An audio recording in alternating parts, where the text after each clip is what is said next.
Papermaker Stadium on the campus of J.R. Garrett's Middle School in Kimberly, site for tonight's Fox Valley Association regular season finale between the visiting Appleton North Lightning and the host Kimberly Papermakers.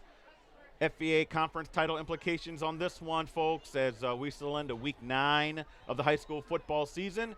Good Friday evening, everyone. I'm Ricardo Arguello, hanging out as always with Brett Christopherson, Jim Rosandick bringing those high-definition shots. And Brett, every year, this is the big one, the big enchilada, as we like to call it. Every year, the big showdown between Appleton North and Kimberly. And Brett, conference title implications. There you go. Let me spit that out.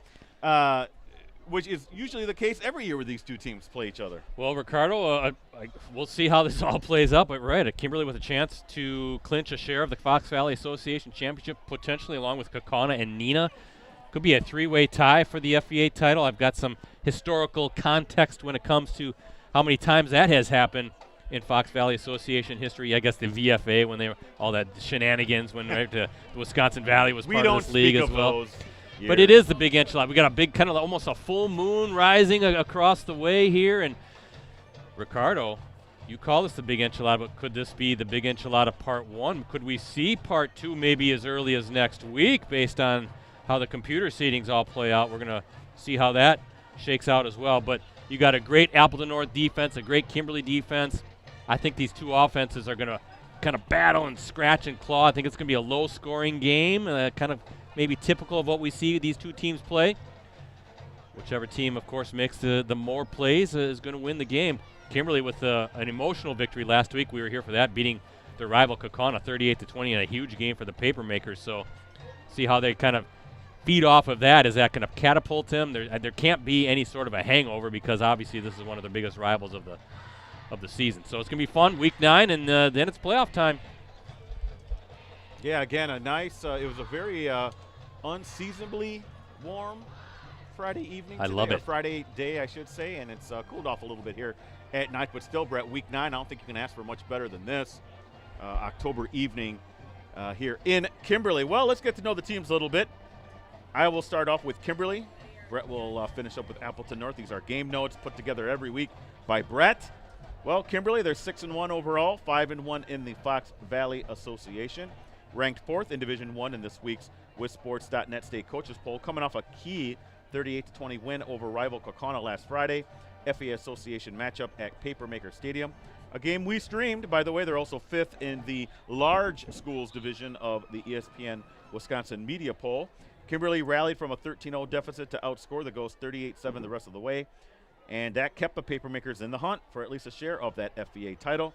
Braden Ellefson, the quarterback, threw for 213 yards and 2 touchdowns, tosses of 57 yards to Aaron Cullen and 24 to Carter Howard. He was efficient, 13 of 16 in pass attempts. That TD to Cullen, by the way, that was a third quarter connection that gave Kimberly the lead for good at 24-20. Keegan Plew, Ellefson, Brady Bell, they combined to rush for 158 yards and each credited with scoring runs. Plew led the way with 90 yards on 12 carries. He scored on a 2-yard run in the first quarter. Ellefson rushed for 41 yards on 7 attempts. He scored on a 26-yard run in the second quarter. And Bell, he rushed for 27 yards on 6 carries.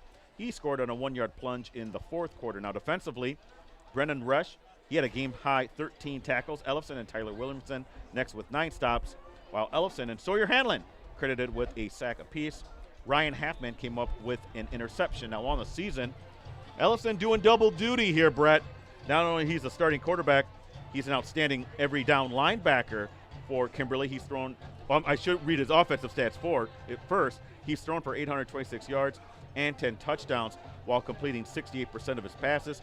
Plew leads the way in rushing with 581 yards and 9 touchdowns. He's averaging just under 10 yards a carry at 9.7. He's also averaging 96.8 yards per game. Now Ellefson's next with 286 yards with 8 touchdowns, while Bell checks in with 285 yards and 6 touchdowns. Howard is the team leader in receiving yards with 26 catches, 419 yards, 6 touchdowns. His receiving yards, by the way, ranked 3rd in the FVA. Cullen is next with 17 catches for 278 yards and 2 scoring. On the defensive side, Williamson, leading tackler with 44 stops. Ellefson right there, though. He's next with 39. Now, as a team, Kimberly's averaging 143.1 yards per game passing. They're allowing 100.4. And on the ground, Papermaker's averaging 209.4 per game and allowing 153.4. Overall, the offense of Kimberly is averaging 38.4 points a game, and they're allowing 13. Brett, that's 15-point difference. No, it's 25 points. Not bad, difference. huh? That's usually the sign of a really good team. Yeah. And next on the docket for Kimberly, well, we don't know that until earlier this morning when the old HAL 9000 supercomputer punches out the matchups for the first round of the playoffs. But you know that they're going to be, all those games are going to be on Friday next week at 7 o'clock. Brett, what can you tell me about Appleton North? Well, Ricardo, first we have a tweet from our guy, Hank DeWild, wondering about Marcus Doucette, the talented Kimberly Papermakers running back. Remember, he was lost to that broken collarbone in Week 2 against Bayport. That was Kimberly's first game of the season. Kind of wondering, what is he doing in warm-ups? He's all padded up. He's got his helmet, shoulder pads on, and it looks like he might see some action tonight. That's kind of maybe the murmur around here at Papermaker Stadium. So that would be certainly a huge boost for this Kimberly offense to get a kid as talented as Marcus Doucette back on the field. So he's number 25, and we'll check it out here as the game goes on. But Appleton North, Ricardo, 5-3 overall, 4-2 in the FVA. Kimberly 6-1 and 5-1. But the Lightning, they're coming off a hard-fought 12-0 victory over Appleton East last Friday. That was a Fox Valley Association matchup at Paul Engen Field in Appleton. Appleton North, Ricardo, did most of its damage in the second quarter when quarterback Charlie Olson found Michael Guido for a 17-yard scoring hookup. And then Mason Skorstad connected on a 33-yard field goal attempt later in the quarter to give the Lightning a 10-0 halftime lead. Appleton North then tacked on a safety in the fourth quarter to cap the scoring. Olson, he threw for 91 yards on 8 of 16 passing. Bobby Saum, he led a strong rushing attack with 70 yards on 14 carries. DJ Wilson was next with 53 yards on 12 runs. Olson, 35 yards on the ground on 7 runs. Guido led the receiving corps with 43 yards on 3 catches. Jack Kangas, he came up with a 22-yard catch in the win. Defensively, check this out, Ricardo. Saum was all over the field. Wow. 17 tackles and a forced fumble. Ben Wenzel was next with 8 stops. Overall, Appleton North limited Appleton East to just 25 yards passing, forced the Patriots into 12 incompletions on 16 pass attempts. On the season, Olson has thrown for 979 yards and 7 touchdowns, while completing 61% of his passes. His passing yardage ranks 3rd in the FVA. He has 5 interceptions. Saum leads a balanced rushing attack with 390 yards and 3 TDs. He's averaging 5.8 yards per carry and 48.8 yards per game. Wilson is next with 274 yards and a touchdown, while Olson is 3rd with 212 yards and 3 scores. Keegan Machow is tops on the team in receptions with 25. He has 193 receiving yards and a touchdown. Guido has the most receiving yards with 329 and 2 TDs on 22 catches. Grant Hardy, don't forget about him. He's next with 16 receptions for 216 yards and a touchdown. On the defensive side, Saum closing in on 100 tackles with 94 so far. 3 of those had been for a loss. He also has 2 forced fumbles. Ezra, Bowman, Barnes, and Christian West, and Brady Golden, each with a pair of sacks. Daniel Garrigan's 4 interceptions are tops on the team in that category. And then as a team, Appleton North is averaging 132.5 passing yards per game and allowing 87. The Lightning are averaging 136.1 rushing yards per game and allowing 142.8. Appleton North averaging, Ricardo, 17 points per game, but check this out, only allowing 11.5 points per game. And, of course, as Ricardo said, we don't know who's next. Both of these teams are playoff qualifiers, and we'll talk about when everything is going to happen tomorrow as far as the playoff brackets. We're going to find out who's going where, and then shortly thereafter we're going to figure out what game we'll be streaming next Friday night. As I said, Ricardo, could it be a rematch? Could it be like deja vu? We saw that last year. Remember, it was Week 9, Appleton North, Kimberly, and then level 1 or first round. The same 2 teams. But great to be here at Papermaker Stadium, a festive atmosphere, big crowd. Where did the regular season go? Flew by, didn't it? Right, you're still in shorts. Hey, it's beautiful outside. I'm going to stay in shorts as long as I can. Right, we're joined by a friend of ours. Why don't you... Well, we have Kimberly sophomore Logan Disson. He's hanging out with us, checking out what we do. And I guess you can say he's hanging out with the best in the business, right? We got to pat ourselves on the back. Go ahead. He's kind of shadowing us and shadowing Rosie over there, so good to have Logan here and talking a lot of sports. He knows his stuff. National Anthem coming up next, and then more on tonight's game.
Again, great to have everybody hanging out with us one more time. Our Cellcom varsity game of the week, Week 9. Fourth-ranked Kimberly taking on the rival Appleton North Lightning. I'm Brett Christopherson with USA Today Network Wisconsin. He is Ricardo Arguello. And also hanging out tonight with us, as always, Jim Rosandick. We call him Rosie. He's manning the high-definition cameras. Rosie. Ricardo, I'm anticipating a low-scoring game. What do you think? I'm expecting relatively speaking, low scoring. I mean, they're averaging 13 points allowed are Kimberly. I would expect it to be like a 17-14 kind of game. Yeah, good battle. And, again, a lot on the line. A chance, really, this evening could end with a three-way tie for the championship in the Fox Valley Association. Looks like it's senior night here, Ricardo, so they're going to recognize all the seniors here for Kimberly. It gives me a chance to thank our season sponsors. We have Cellcom and Cooney's Embroidery and Sportswear. Cellcom is your local wireless carrier who keeps you connected to what matters most with a homegrown 5G network and extraordinary customer care. They are more than just a wireless carrier. They are technology with a heartbeat. Visit cellcom.com to learn more. And Cooney's, get your team, club, or business name out there with Cooney's Embroidery and Sportswear. They customize products specifically to fit their customers' needs. Custom embroidery, screen printing, and graphic design. Cooney's does it all. Visit them online at Cooney'sEmbroideryandSportswear.com.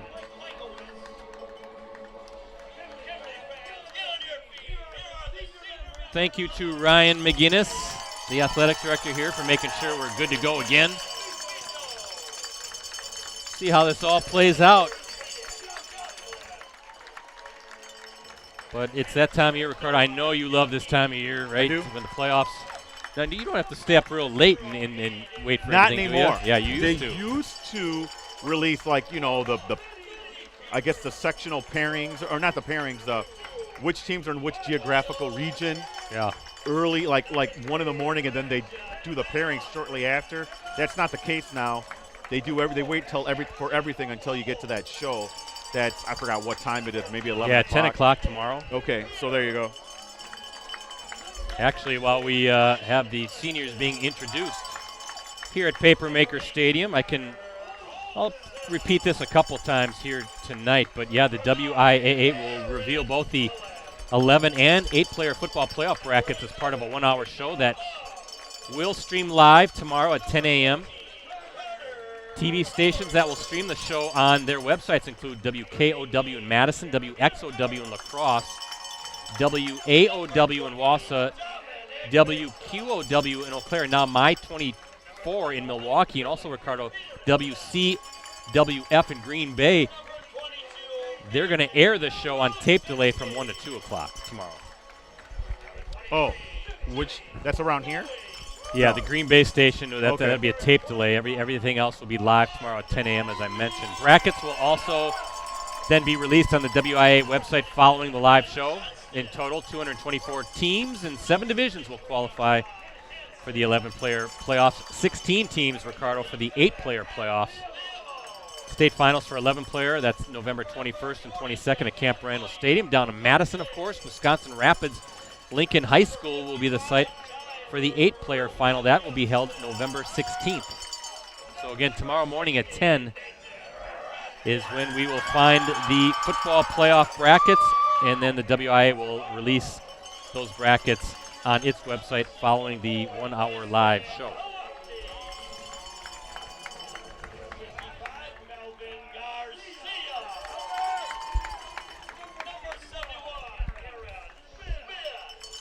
Definitely want to keep an eye on what's going on around the Fox Valley Association tonight. As we mentioned, Kimberly, Kaukauna, and Neenah all tied atop the conference at 5-1.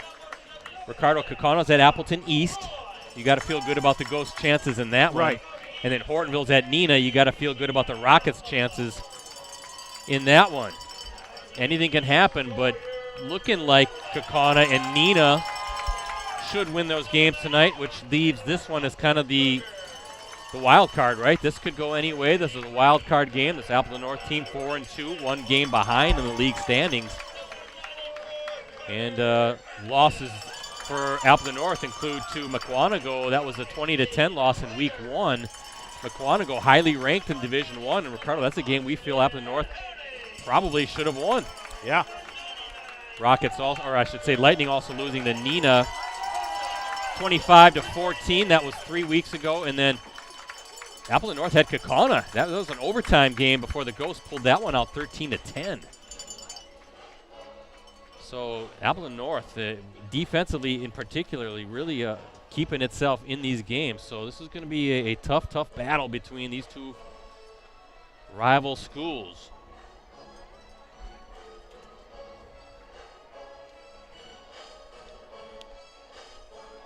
Again, we will stream a WIAA first-round playoff matchup. Don't know what it's going to be, but I'll announce it on my Twitter account, so please give me a follow at PC Bretzi. Live coverage somewhere, Ricardo, Friday night. We'll kick off at 6:45 p.m. You can always access our previous Game of the Week live streams on our USA Today Network Wisconsin websites. Just go to the sports section and scroll down until you see the Watch Our Varsity Game of the Week Prep live streams link.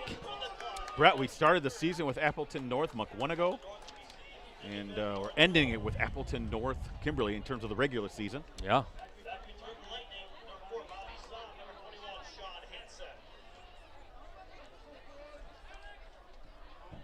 It's like Kimberly will kick off. Back for the Lightning, number 4, Bobby Salm. Number 21, Sean Hansen. Oh, look at that moon rising over Papermaker Stadium.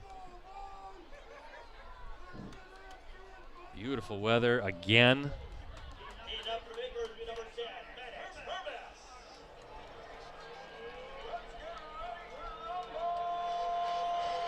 There's a good shot at it, Ricardo. The moon rising over. Big old buttery moon. Yeah, it just feels like yesterday we were doing the Appleton North Mukwonago game. Here we are. You were in shorts then, too. Yeah, well, it was hot. It was hot today. It was warm today. It's supposed to get even warmer this weekend. See that Packers game against the Texans at noon at Lambeau. It's supposed to be mid-70s and sunny. Unseasonably warm. Love it. Wouldn't mind it being that way for the next couple weeks at least. How about for the next few months? Brett, I don't know how realistic that is. By the way, you know, we saw last week Steve Jones was in the area. I don't know if he's down there on the field again. Yeah, keep I don't a see him lookout right for him. now. Of course, he is the legendary former coach, head coach of the Kimberly Papermakers. See him on the Packers sideline quite a bit now. Yes, you do. All right, week 9 underway with that kick. Looks like that will be Salm with it at about the 7. Oh, little handoff to Hansen coming around. A little razzle-dazzle, but Kimberly all over that. Looks like Appleton North football on its own 21-yard line. Oh, those tricky Lightning. thanks for everybody who's watching tonight. We're on our USA Today Network Wisconsin YouTube channel. Also, our Post Crescent and Green Bay Press Gazette Facebook pages. I know that the folks up in Green Bay are very interested in these games because there will be some playoff overlap here pretty soon when it comes to these Division I teams. Olsen with it, going right downfield. Hardy just can't come up with it. Second down. We're talking about as the season progressed, how the development of Charlie Olsen was going to be critical to the offense for Appleton North, because it seems to be a yearly thing with Appleton North in terms of, their defense seems to be always there. Their offense always seems to be a work in progress. There are a few years there where they had some really explosive teams. Thinking of that quarterback, Sheckelman, the year and a couple before too as well. Luke Kreitzer recently. He was a quarterback, I believe, last year, right? So, second down and 10 from the 21. Olsen looking to his left, slings it. Ooh, nice tough catch there. That's number 15, Keegan Muchow, junior wideout. Remember Sheckelman, those were some good offensive teams. Right? Was that Cal Martini, the bowling ball for the running back?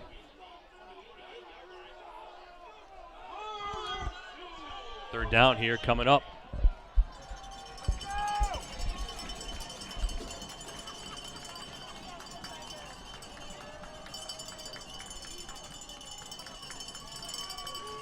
Olsen waiting for the snap, directing his offensive line. Last second, he's got it. Little handoff. Saw him. Oh, met right away. The number 55 right there, Ricardo. That's Tyler Williamson, the senior linebacker, plugging the hole, and that's a 3 and out. Here comes the punt team for Appleton North. Boy, Ricardo just talking about playing your gaps, right, and just finding that hole where Psalm was coming through. Williamson meeting Psalm at the line of scrimmage, forcing the fourth down punt. Well, that's what you like to see if you're the Papermaker, seeing that defense come through in a big third and short.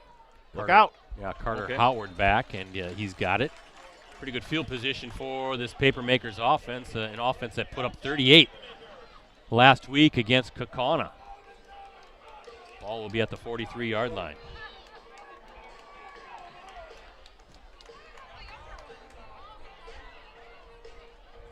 Well, I'm looking for Doucette, Brett.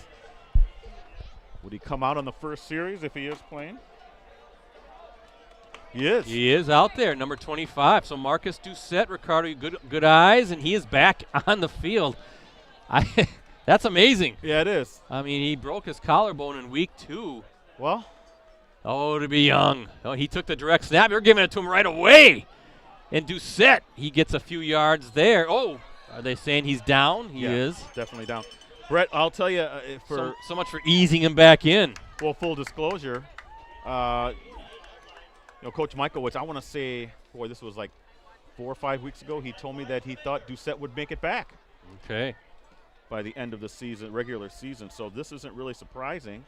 It was just seeing him actually hit the field. I know last week he was out here doing going through a pregame, right?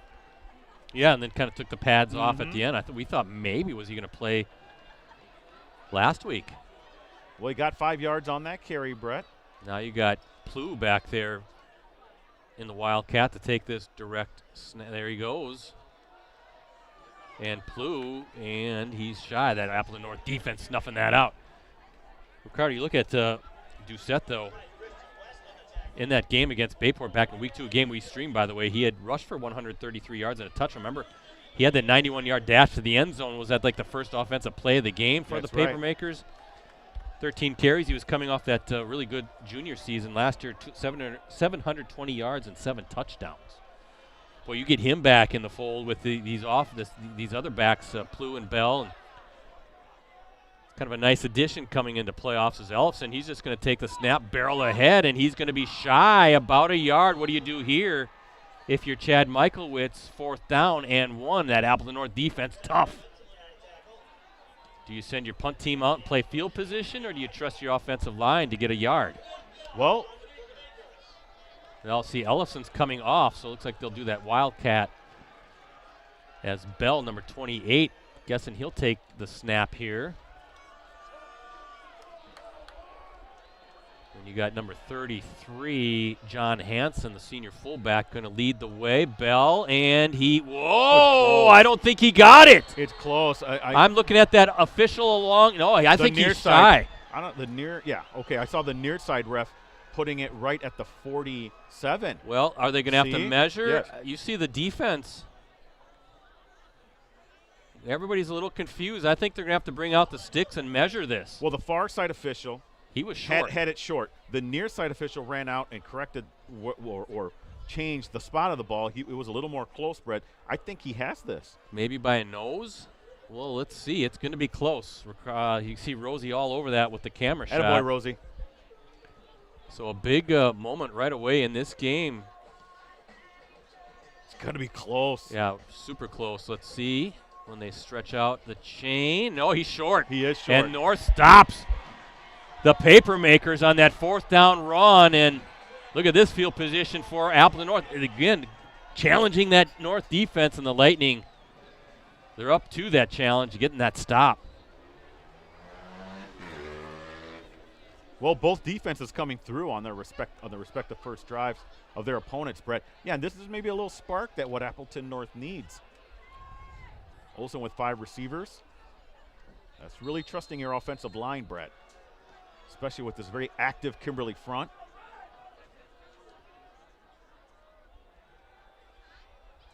Olsen, he's just going to keep it, looking for some running room. Tripped up there. That's Williamson again, number 55, the outstanding senior linebacker, 5'11", 205 pounds for the Papermakers.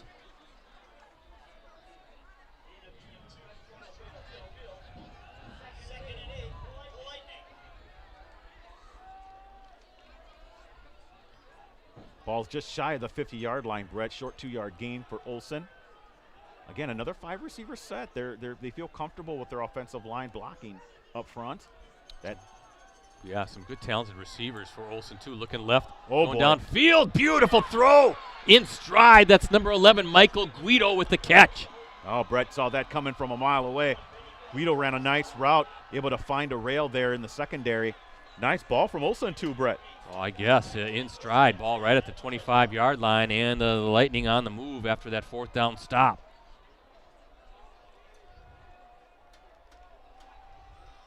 Olsen 2 for 3, 33 yards early in the game here, Brett, in the first quarter.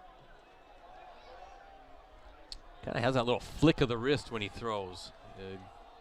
Got some heat to his fastball. One of our guests this season on Varsity Roundtable saw him goes out. No, Olsen looking like he was going to play that option pitch. Decides to keep it.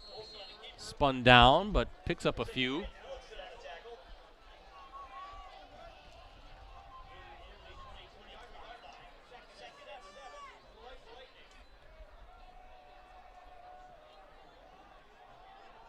I think this would do wonders for North's defense, or in general, if they're able to punch this in for a touchdown, Brett. Well, remember, they got a good kicker, too, in Skorstad, so guessing they're getting pretty close, if not already in range for his strong leg. Weather not a factor tonight, not real windy at all. Whoa, I think there was a busted play there. I think so Olsen, too, Brett. I think, wanted to hand it off and just not there and wrapped up. Number 88, I think one of those guys, a defensive end, Eli Jansen, a big kid, 6'3", 225 pounds. But some confusion there, and now you have 3rd and long coming up. You can see Sawyer Hanlon, number 90. He likes to look this way, get the crowd into the game like he did last week.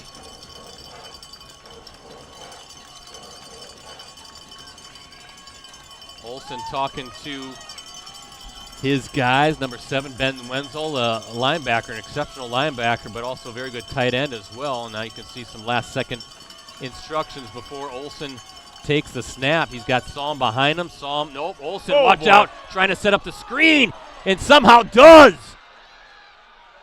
And that's Wenzel for the 1st down. Ricardo, how in the world did he complete that?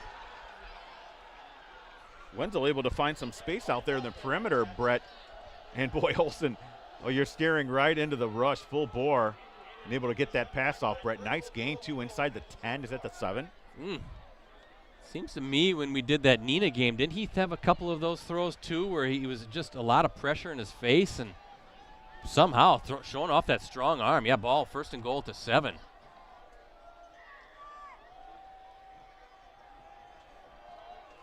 3 for 4, 49 yards. Charlie Olson having a nice game thus far in the first quarter here.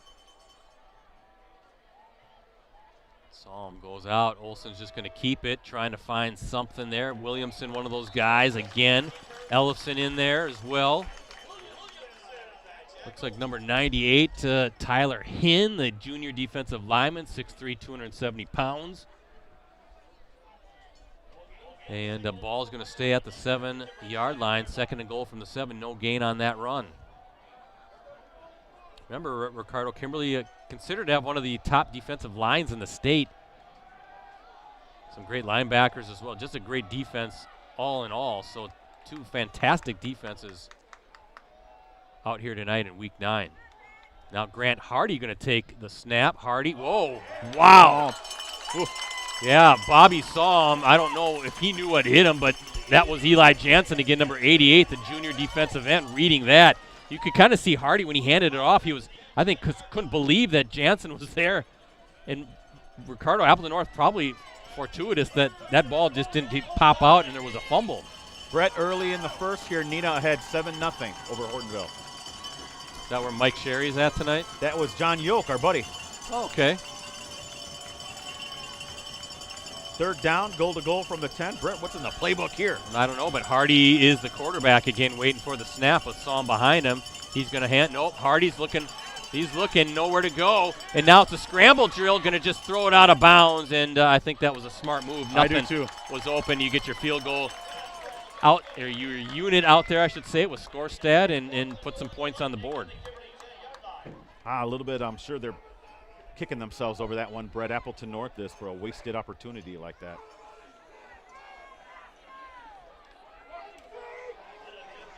Go on the Twitter app and see if we can get some other area scores here, BC.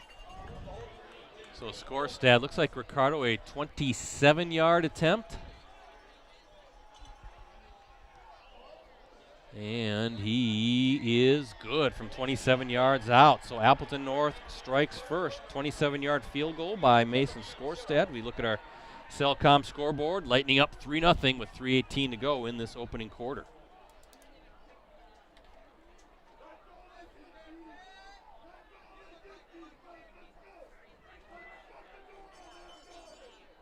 So I'll be updating my Twitter. You can follow me at Ricardo DeLeon, D-E-L-I-A-N.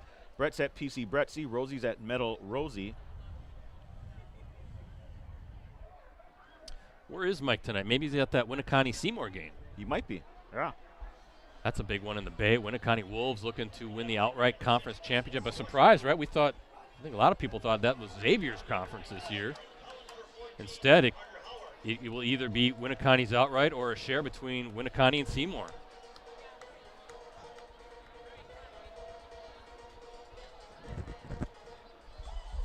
Freedom trying to win, the NEC outright tonight. I didn't see where the Irish were playing. We watched the Irish take down Wrightstown a couple weeks ago. That was a great game, close game. And again tonight, could be a 3-way tie for the conference title. We'll see how it all plays out. Kickoff here. Back is Carter Howard, I believe, on the far side. It is at the 10 and looking for some space and pushed out of bounds on the far sideline. Kimberly leads the all-time series 22-11. The Papermakers, I had to check this about 4 or 5 times. They've won 14 of the last 15 meetings. Lightning's lone victory in that stretch. That was a 21-10 win in a WIAA Division I state quarterfinal back in 2021. I remember that game. Was that that Mike Jones's last? I think so. Jones's last game? Yeah, because this is Michael was his 3rd year. Remember Appleton North getting to the state semifinals, falling to Franklin in a heartbreaker. Brett, Kaukauna up over Appleton East 14-0. Okay, Ghosts and Rockets so far trying to hold up their end of the bargain as Ellefson now back, slings it downfield. Nice route by Howard and a nice throw. That's a first down. Nice intermediate throw. Tough throw, though, across the field.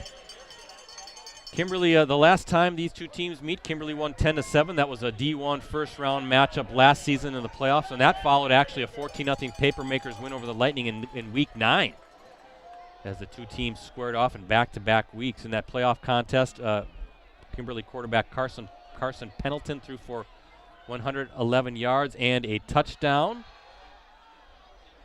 Ellefson, he's just going to keep it, yep, and pushed out of bounds. That touchdown was an 11-yard hookup with Marcus Doucette. That led the way, and then defensively, the Papermakers limited the Lightning to 158 yards and came up with 2 interceptions. But you can see close battles both times last season.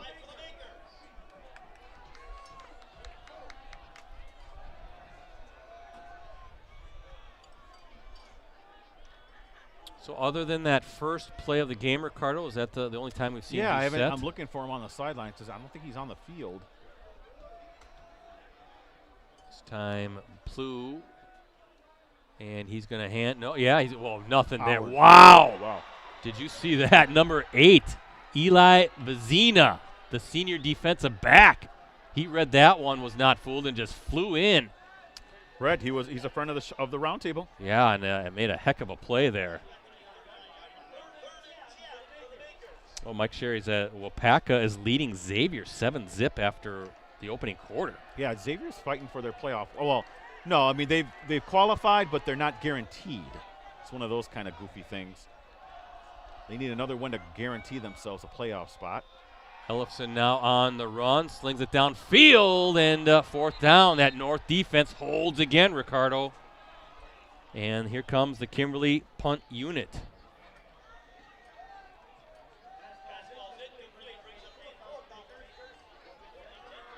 Also seeing that Winneconne-Seymour game tied 7 apiece. Wrightstown up over New London, 7-0. Wrightstown has a shot at a share, yeah. At a share of the NEC title if Freedom would lose. I don't think Freedom, pretty winnable game, I think, tonight for the Irish. I forget who they're playing, though. Nice high punt. Guido back, and now looking for some running room along that far sideline and brought down. But if you're an Appleton North fan, Ricardo, so far so good, right? Your Lightning defense looks pretty sturdy so far. Absolutely.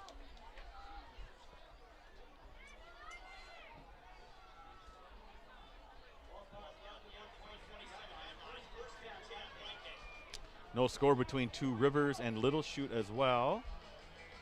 Mustangs won last week to clinch a playoff spot. Chance to go to 6-3. Two Rivers a down season. Some good teams in that Northeastern Conference, teams that typically make long runs as well. In fact, Wrightstown state finalists last year. D5. Yeah. Freedom's made the long runs, and Little Chute as well. Luxembourg Casco was in the D4 state championship last year. Yeah, that's a very, very good league. Olson looks confident out there, Ricardo. He just does. Stepping Looks there, good. and, yeah, delivering balls. 4 or 5 for 54 yards is what I have him. Of course, Hardy played a few snaps at quarterback last drive. Brett had incompletion. So 2nd and 5, very makeable situation here for Appleton North. Yeah, he's going to toss it. I think that's DJ Wilson and Ellefson there on the stop.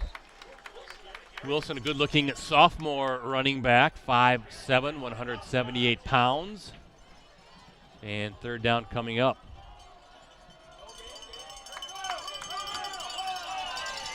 Again, defense is kind of ruling the day, Brett. Yeah, kind of what we thought, right?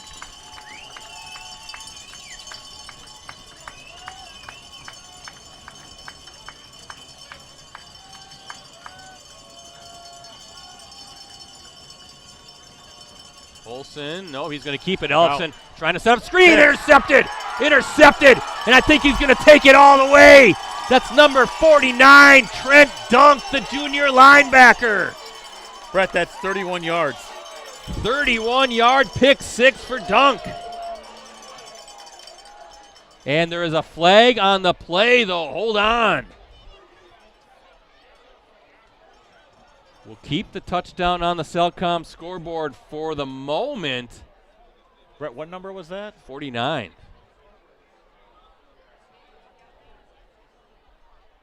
But let's see what the call is.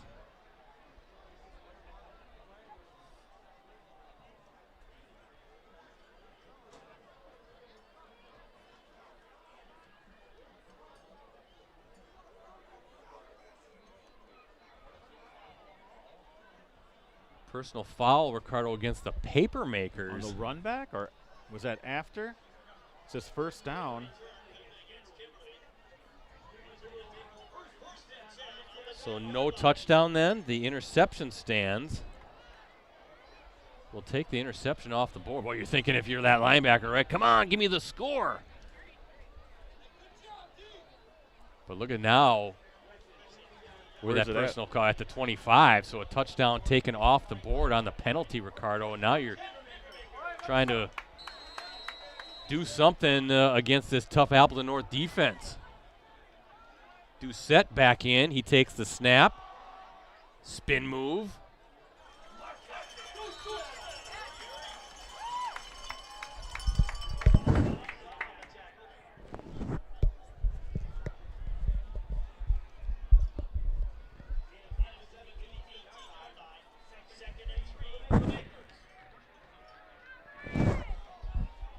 So Doucette, picks up 7? Yeah, I have him in his return here, Brett. 2 carries, 12 yards. And that's the end of the opening quarter. 12 minutes in the books, 12 more minutes to come here in the second quarter. We look at our Cellcom scoreboard. Appleton North up 3-0.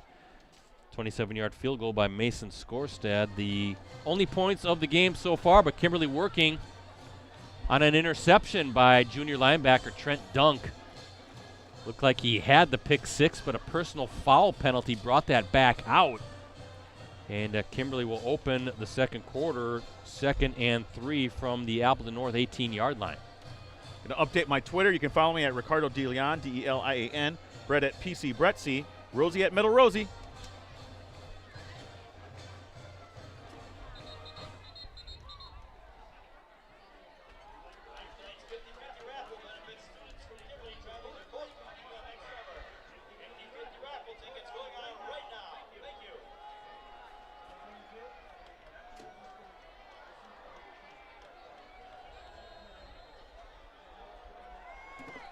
Braden Ellefson, the quarterback, to begin the second quarter here against 2nd and 3. Ellefson, he's going to play fake. Now he's on the run, and he's got the moves. Good little move. He's got the first down inside the 10. 1st and goal coming up, Ricardo.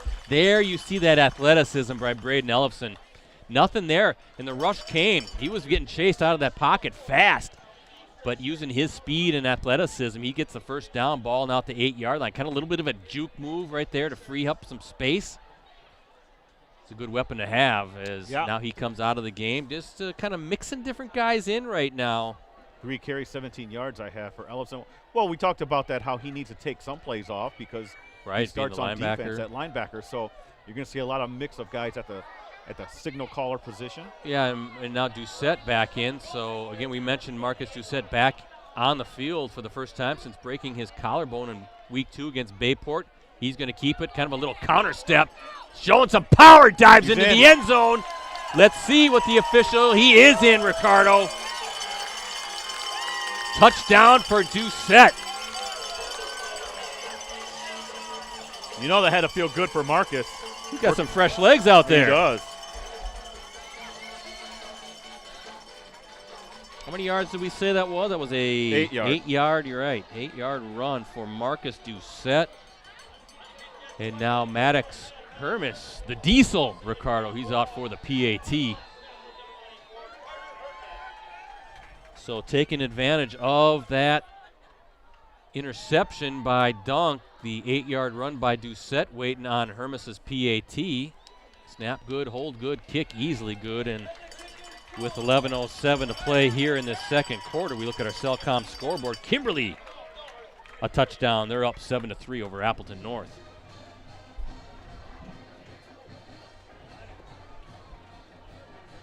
Well, I had to feel good for Marcus Doucette. Again, lost in the first half of the first game of the year, Brett. He has 3 carries for 20 yards in his return. Yeah, you can see a good shot at him sitting there next to Brady Bell to his left, Keegan Plew to his right. Chatting away with also who is that? Colton Zaska. I hope I'm saying that right. A sophomore running back, but the running backs all sitting together on the bench. And boy, again, what a boost that is for this offense to have a talent like Marcus Doucette back onto the field just in time for the playoffs. I can't believe it. Yeah, that's to think of that. You know, when you're a high-performing Division I team, one of the state's best in Division I, and you get a weapon back the caliber of Marcus Doucette, Brett. I mean, that's quite fortunate for them. It's unfortunate that he had the injury. Yeah. But in terms of the team aspect, it gives them a shot of adrenaline, shot in the arm offensively because of his playmaking ability, Brett. You know they got to love it. I just can't believe he's back. You hear broken collarbone, you're thinking probably out for the year, right? I would assume, yeah. But for mere mortals like you and I, right? I think we'd be out for the year, yes. Yeah, no kidding. Hansen now looking for some running room. He did have a rail. He's a very electrifying return guy. He can make some things happen, and look at this. That was he was shot out of a cannon once he caught that. We've seen some good returns by Hansen as well, right at the 45. So good work by that North Special Teams, that kick return unit. We have a penalty? Do we have I did not see a flag. I don't see a flag either unless it's in front of the Kimberly sideline, but I don't see one on the field. Oh, yeah, they're pointing over towards where the Kimberly sideline was, and officials right with Michaelwitz, so. Looking like that's going to be against Appleton North. Must be the flag where we can't see it. Yeah, Winnicott Seymour tied at 7. Our buddy Doug Ritchie is there.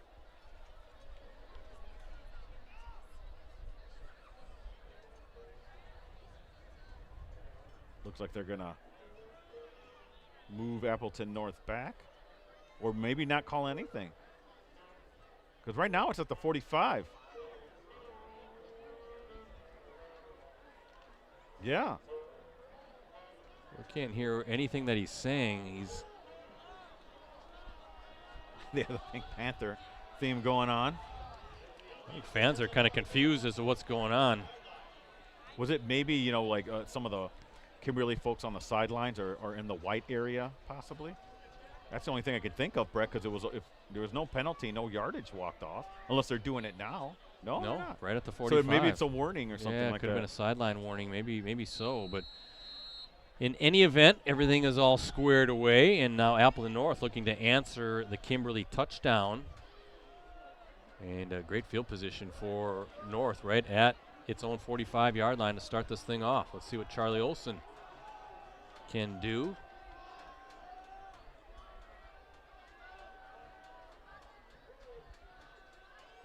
And he drops back, looking to his left, slings it over, and just nothing there. Yeah, it must have been miscommunication, Brett. Wrong route run or something like that, because he threw it to where no receiver was. See what I have Charlie Olson for. Now he's 4 for 7 for 54 yards on that one pick.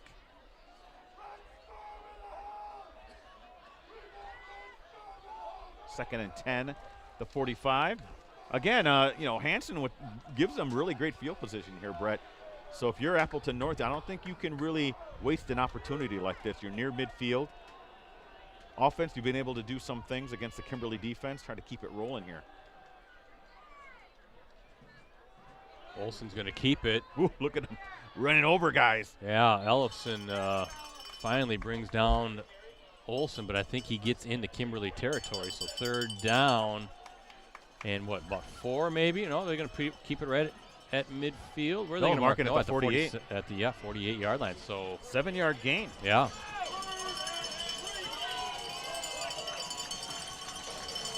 Big moment. Yeah, 5 carries, 11 yards I have for Charlie Olson. Big moment for this North offense. Yeah, the last thing you want to do is go 3 and out, especially with great field position. He's got Wilson and Salm on each side, Charlie Olson. Now Salm goes out as Olson drops back, swings over to Wilson. And, wow, Wilson making a move, and he gets the first down. That's just some power and movement from Wilson, Brett. Needed 3 yards, and they got more than enough here. It's going to be marked at the 43. Good job by Wilson, Ricardo, just making a defender, just shaking off a would-be tackler in open space. So first down for the Lightning. Second quarter of our Week 2 game, Cellcom Varsity Game of the Week live stream. Kimberly ranked 4th in this week's Division I state coaches poll. I see Nina now in the top 10 in that as well, at 10. Hand off to Psalm, and Psalm brought down, got a couple to the 41. So a couple FVA teams in the top 10 in D1. Kakana ranked in D2. I'm trying to remember what Kakana was, a 4th maybe, 5th?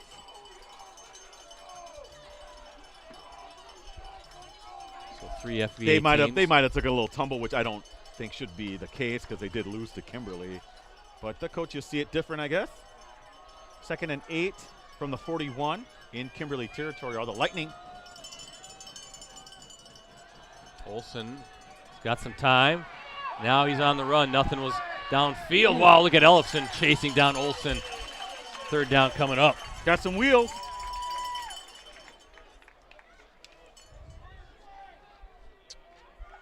Four-yard gain for Charlie Olsen on that.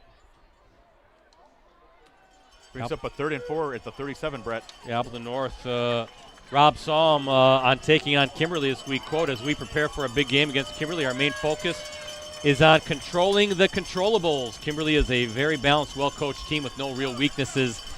The game will be an extremely physical battle for 48 minutes. The team that handles the challenges and adversity during the game will be in a position to win, end quote. And so far he's right. It's going to be a 48-minute game.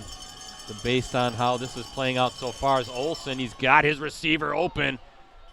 And a 1st down toss to Michael Guido. He also said our plan is to prepare to play a complete 48 minutes and leave it all on the field. Mentioned also possible 3-way tie if it all shakes out. Right now, Nina up over Hortonville, Kakana up over Appleton East. But I'll tell you the last time that has happened in FVA play, a 3-way tie for the title. I'm waiting, Brett. I'm waiting. Yeah, I know. And what are we going to get here? Timeout by the officials, yeah.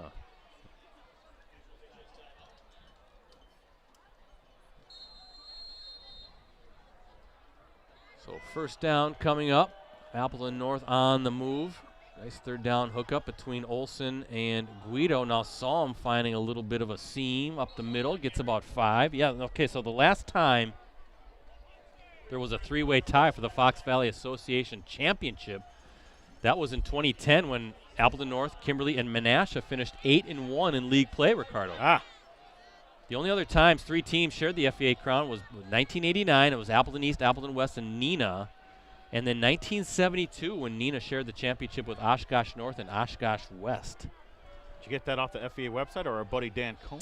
No, that was me. Oh, okay. Got it off the FVA website. Just checking well, back. that's what I meant. You got it off the FVA website. I did my own research. All right, I'm just asking. All right. Give me a little credit.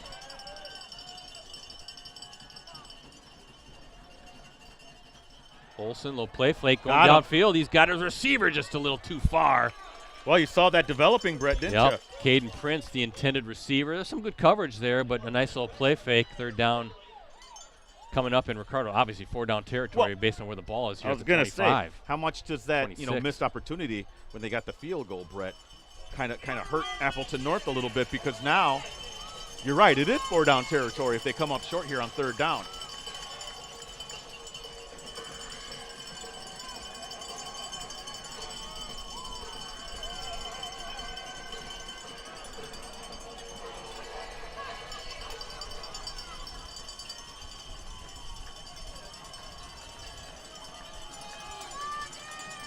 Keep it on Abraham Tamari, number 12, in the slot near side.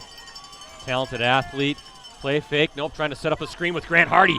Far sideline, and he's got the 1st down. Nice job by North, and a good job by Hardy to secure that pass. Kind of some traffic on that far sideline, but we've seen that play before, too, where Hardy scored on a touchdown. I believe that might be Hardy's only receiving touchdown. Was that against Nina, I want to say? Yeah. Yeah, and set up to maybe take him to the house again, but Kimberly able to corral Hardy down, but not before the first down. Ricardo ball at the 16. Brett, this is the 10th play of the drive. Yeah, good job by this offense right now. Taking its time.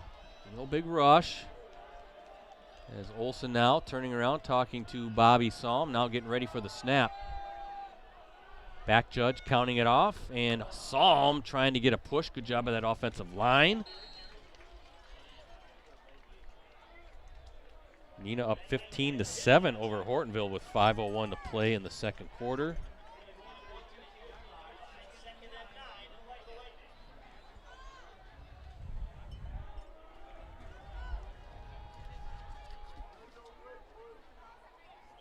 Yeah, Kaukauna at Appleton East, Hortonville at Neenah, and then Fond du Lac at Oshkosh West. The other 3 games in the FVA, along with this one tonight, regular season finale. Kaukauna up 21-0 over East now. Shoe with a couple touchdown receptions. Hardy going to keep it. Oh, nothing. Ellison there right away, and he's going to get a little help from Landon Van Offeren, number 3, the senior defensive back. Third down. Well, at any event, Ricardo, it's a 3rd and 10, so it's a tough pickup. But again, you have a good kicker in Skorstad, so what you want to do is make sure you secure the football and at least give yourself a chance to put some points on the board if you can't pick up this 3rd down. Hardy is going to be the quarterback now for North again on this play. Hardy's going to, play fake, watch out. Ellison coming hard. Hardy slings it. Ooh. He was looking for number 18, Brady Golden, and I think the field goal unit will have to come out. Let's see what Rob Salm wants to do. And I see Skorstad coming out to try his second field goal of the night. Brett, Little Chute is up 7-0 over Two Rivers. All right. This, Ricardo, is going to be a 33-yard attempt for Skorstad. Got a 27-yarder in the first quarter. 33-yard attempt coming up here. Everything looks good, and boy, he missed it. Went left. Okay, I thought it went through, but looking at the officials, looked like it just sailed left of that upright. So field goal no good, and the Kimberly defense holds after what was like a 12-play drive or so for the Lightning.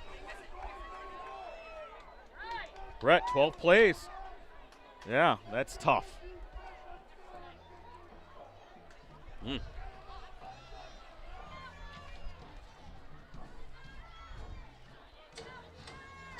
This is what Kimberly coach Chad Michaelwitz said on taking on Appleton North. Quote, Appleton North and Kimberly have played some great football games over the years, including 2 really good football games last year. They have a tremendous defense, and we will have to be at our very best if we want to win a share of the FVA conference title, end quote.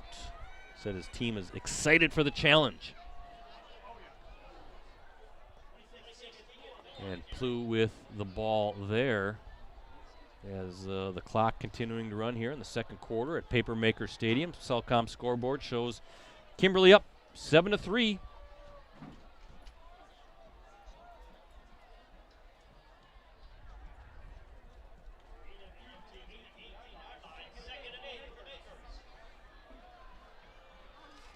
Kimberly or Appleton North opened the game with the ball, if I'm not mistaken, right, Ricardo? Yep. Yeah, so boy, a chance here for the Papermakers maybe to put some points on the board. And now Ellison going downfield. He's got Cullen open, and they're going to get a flag. Yeah, Cullen had to kind of adjust to the pass, and that's a tough deal for the defensive back, Ricardo, because he's following. Jabari Hammond is following Cullen. Cullen stops, and then what do you do there? But it is going to be a defensive pass interference. Well, Cullen was wide open, but I think Ellison underthrew him, which forced him to slow down. And on that, as he slowed down to do that, the defensive back runs into the receiver. That's a 15-yard penalty. Tough luck there. But a first down now for the Papermakers. But I was going to say a chance here for Kimberly with 3:39 to play. Put some sort of points on the board, and then you start the second half with the football. They call that doubling up. 3 receivers near side for Kimberly.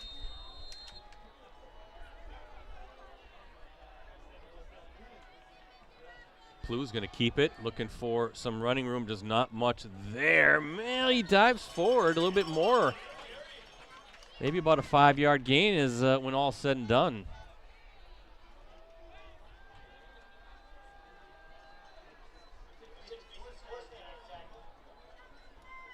Maybe a 6-yard gain, actually, ball at the 44.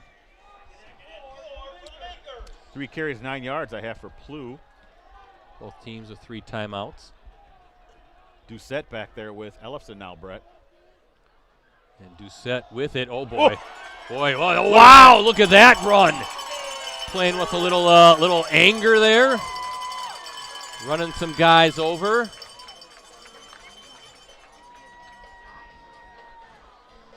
He's looking towards the sideline. I think he wants to stay in the game. He's saying, come on now, let me get some reps here. As Ellefson gets the play, runs back to the field. I have 4 carries for 34 yards for Marcus Doucette, Brett. Wouldn't be surprised to see him get the ball again here. Working his way, he's finding his groove a little bit. Definitely runs with a different mentality than most running backs. Oh, fumble. Oh, Ellefson somehow keeps it. Now he's just going to throw it away. We got a flag on the play as well. See what the penalty is.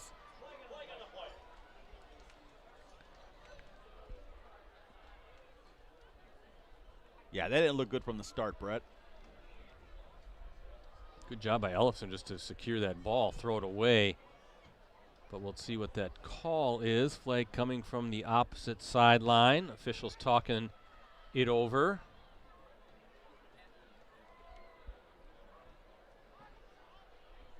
And we're going to get a hold against the Papermakers.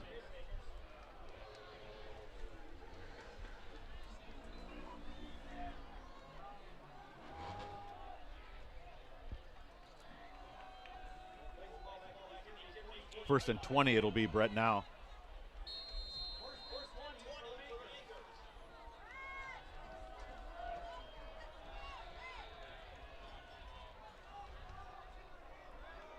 Costly penalty for Kimberly. Ellefson now. He's going, nope, play fake. He's on the run, looking downfield.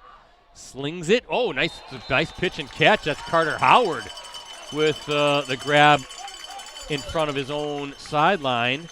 That's a tough throw in traffic, Ricardo. It was, and good play by Howard to keep his feet in. Yeah, and gets out of bounds, stops the clock with 2:09 to play. Of course, Kimberly with all 3 timeouts. Same with Appleton North. Ball at the 35-yard line.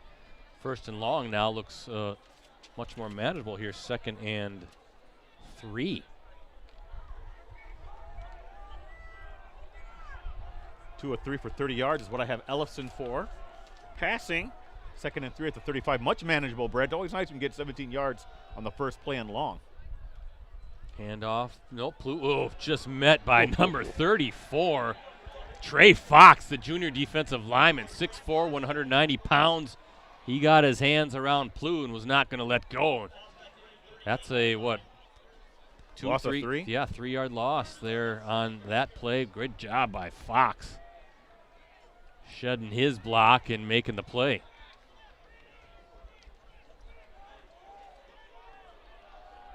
He's a junior defensive lineman, Brett, 6'4", 190.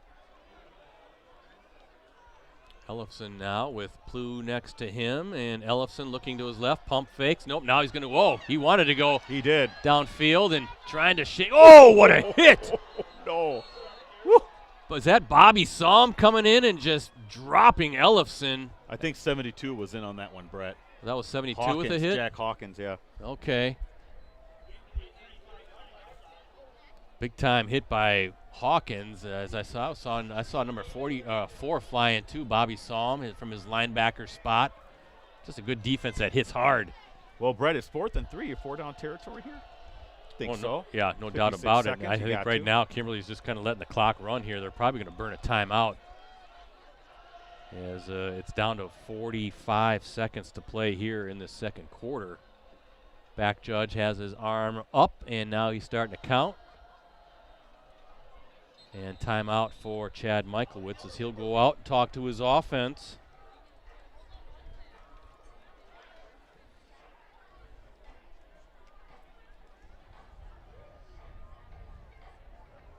Chad Michaelwitz, 29-4 in his third season as Kimberly's head coach. Of course, he led the Papermakers to the state title 2 years ago.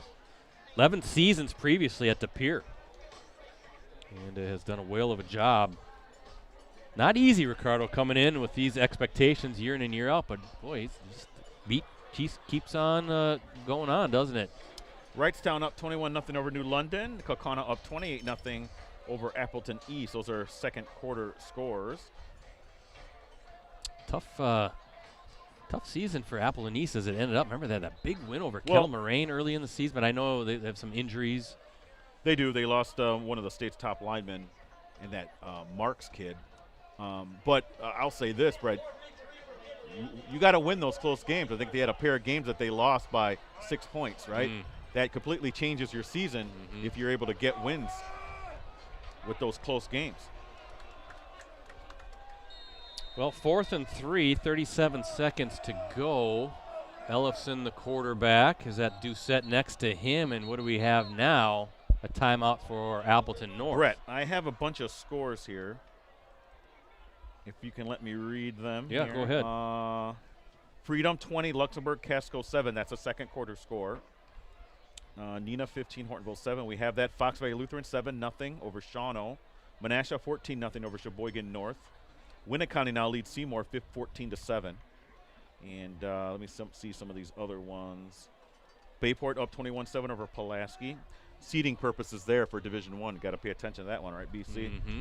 And I think that's it for area teams that are in the playoff hunt. Our guys over there in the office doing a great job of doing a running score here, Brett, or I should say running timeline of scores. So a thank you to Dan Cohn and Jim Oscola.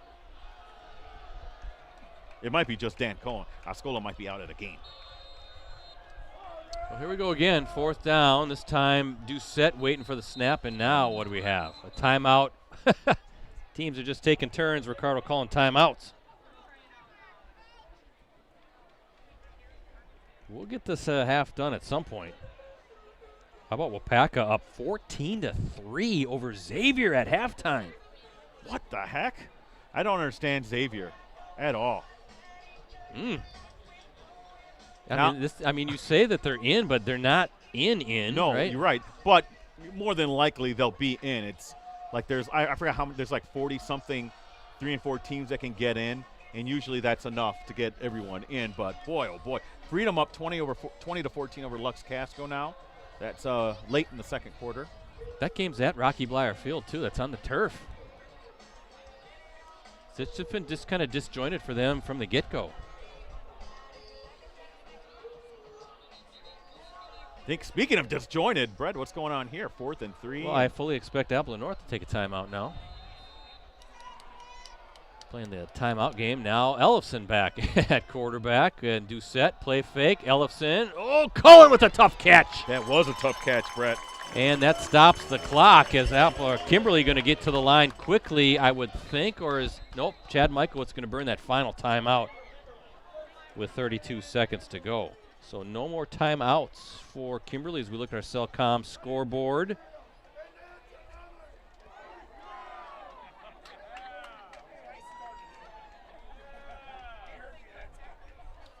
Kimberly kicked off to start the game, so the Papermakers will have the ball to open the second half. Be sure to stick with us through halftime. Ricardo, maybe we'll let the band serenade us for a while after we run some commercials. Yeah, people don't like it when we talk. It's all right. Less talking, more band. So first down, ball where? At the 29. No timeouts now for Kimberly as Ellefson. He's got Doucette next to him, and Doucette play fake. Ellefson, what if they're trying to set up a screen? Now Ellefson on the run and brought down. Good tackle by Appleton North, and now Kimberly can't stop the clock running.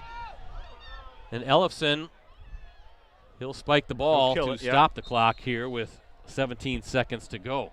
Boy, I didn't see who had the open field tackle. Number 7 of Appleton North, Wenzel. So Wenzel making a great tackle there on Ellefson. That is not easy stopped him for no gain, so 3rd and 10. Kimberly, Ricardo, you got to be careful, kind of run those sidelines, right? You want Hermes to have a chance at a field goal. Nina 22, Hortonville 7. That's with 17 seconds left in the second quarter. Ellefson waiting for the snap here. He's on the run, looking downfield, and just throws it away. 4th down, and I'm guessing this is going to be out of field goal. No, Hermes is going to come out, Ricardo, with 10 seconds to go. And it is a little windy. Just saying. A slight breeze. I feel it in here in the press box. Wind is coming out of the south, which is from your right to left. So they'll be kicking into the wind, Ricardo. Not a huge wind, but where is this? You're looking at a 45-yard attempt if they're going to. Oh boy. They're missing somebody, and they're not going to get this off. No. Yeah, no, he was asking for Hunter Sprangers. Okay, wow. Okay, they got it all set. 45-yard attempt for Hermes, and that is long enough, but not good. No good. Had the leg with 5 seconds to play.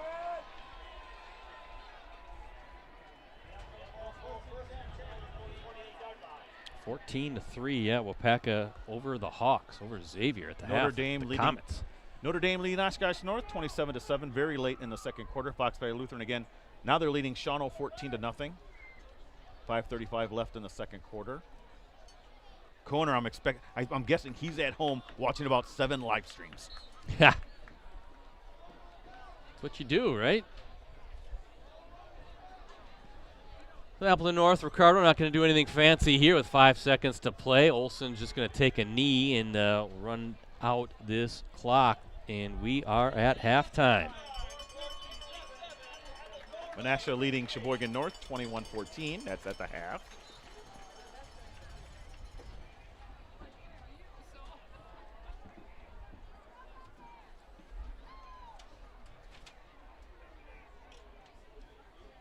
Entertaining first half, defensive first half as we expected. No surprise there by either team, and expecting much of the same here in the second half.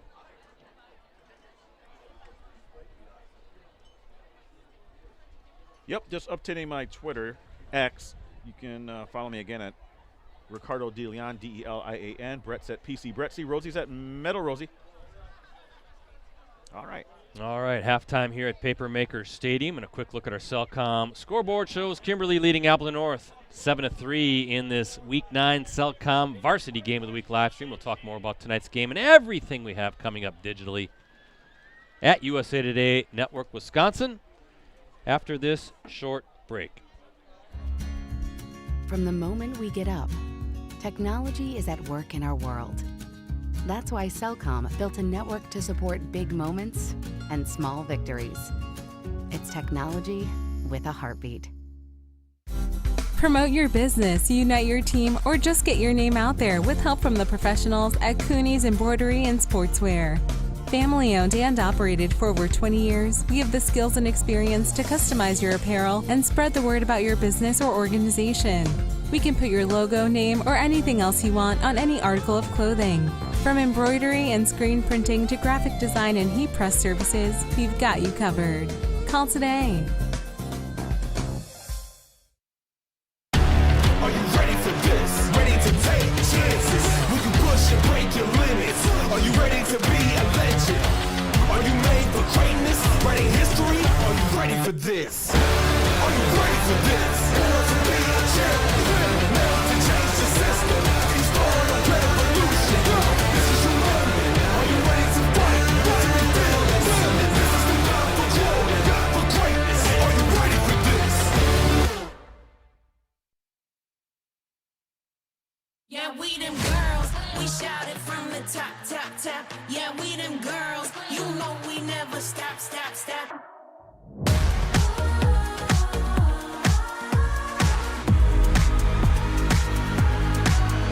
And we never ever gonna back down. Yeah, we them girls, we shout it from the top, top, top.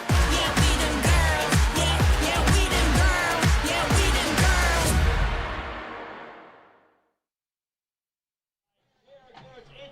Welcome back to Papermaker Stadium. It's halftime here in Week 9. Cellcom scoreboard shows Kimberly leading Appleton North 7-3 in our Cellcom Varsity Game of the Week live stream. I'm Brett Christopherson with USA Today Network Wisconsin.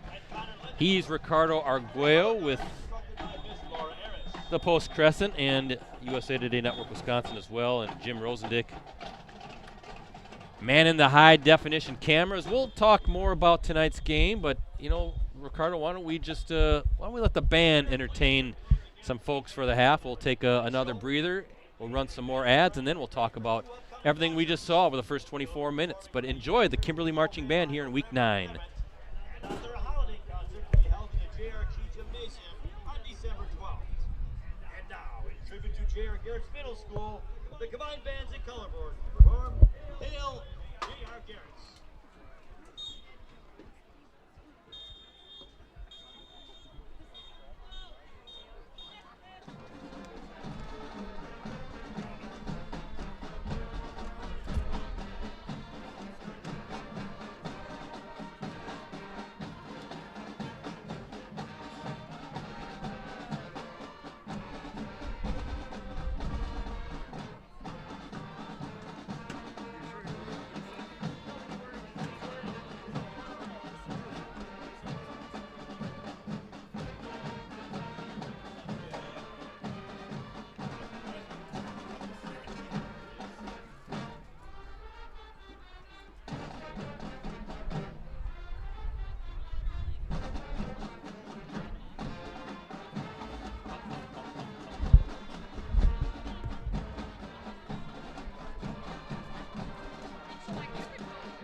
Be sure to look for the Papermaker Marching Band going down College Avenue during the annual Appleton Downtown Christmas Parade on November 26th. The holiday band concert will be in the auditorium on December 16th.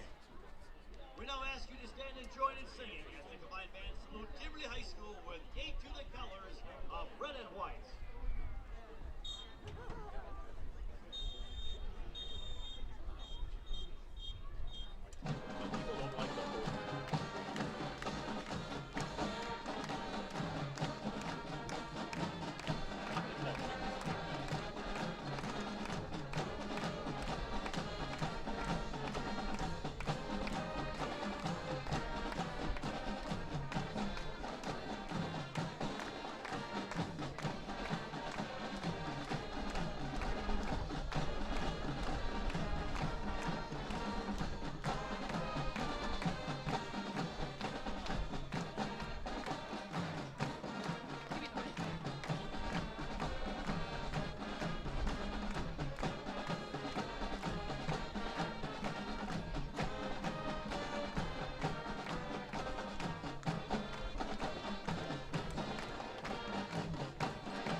Great work by the Kimberly High School and the J.R. Garrett's Middle School combined marching bands. Again, it's halftime here at Papermaker Stadium.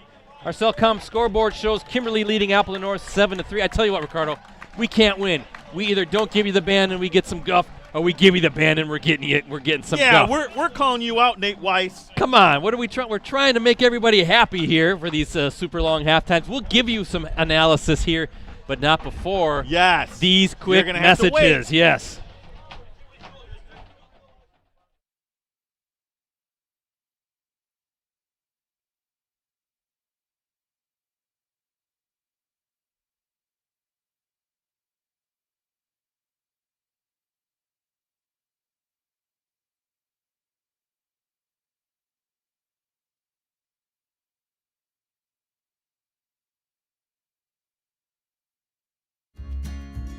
From the moment we get up, technology is at work in our world.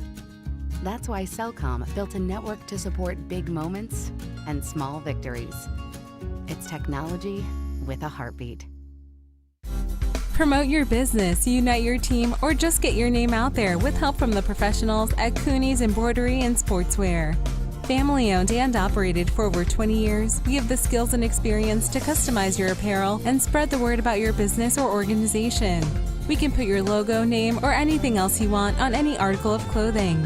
From embroidery and screen printing to graphic design and heat press services, we've got you covered. Call today. Are you ready for this? Ready to take chances? Will you push and break your limits? Are you ready to be a legend? Are you made for greatness? Writing history? Are you ready for this? Are you ready for this? To be a champion, never to change the system. It's part of revolution. This is your moment. Are you ready to fight? To reveal this? This is the time for glory, for greatness. Are you ready for this? Yeah, we them girls, we shout it from the top, top, top. Yeah, we them girls, you know we never stop, stop, stop.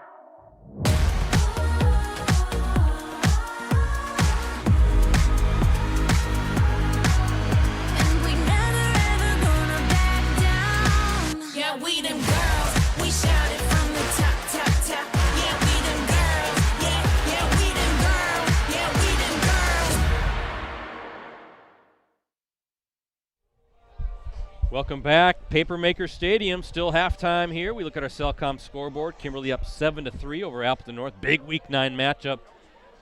Papermakers trying to secure a share of the conference championship. Ricardo, Appleton North trying to enhance its playoff seed, right? So And it all comes to a head later tonight when the HAL 9000 supercomputer picks out all the groupings and then who's seated where, and then the eventual playoff pairings.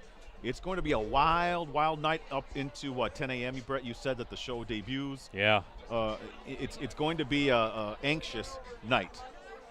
Well, your first half thoughts. Not much to say other than what we thought it was going to be a defensive battle. I think Appleton North, a few mistakes there.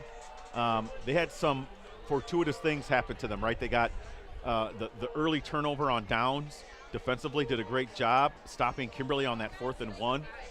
They weren't able to turn that, or they were able to turn that into 3 points. But then, Brett, they got down inside the red zone, and were not able to get that touchdown.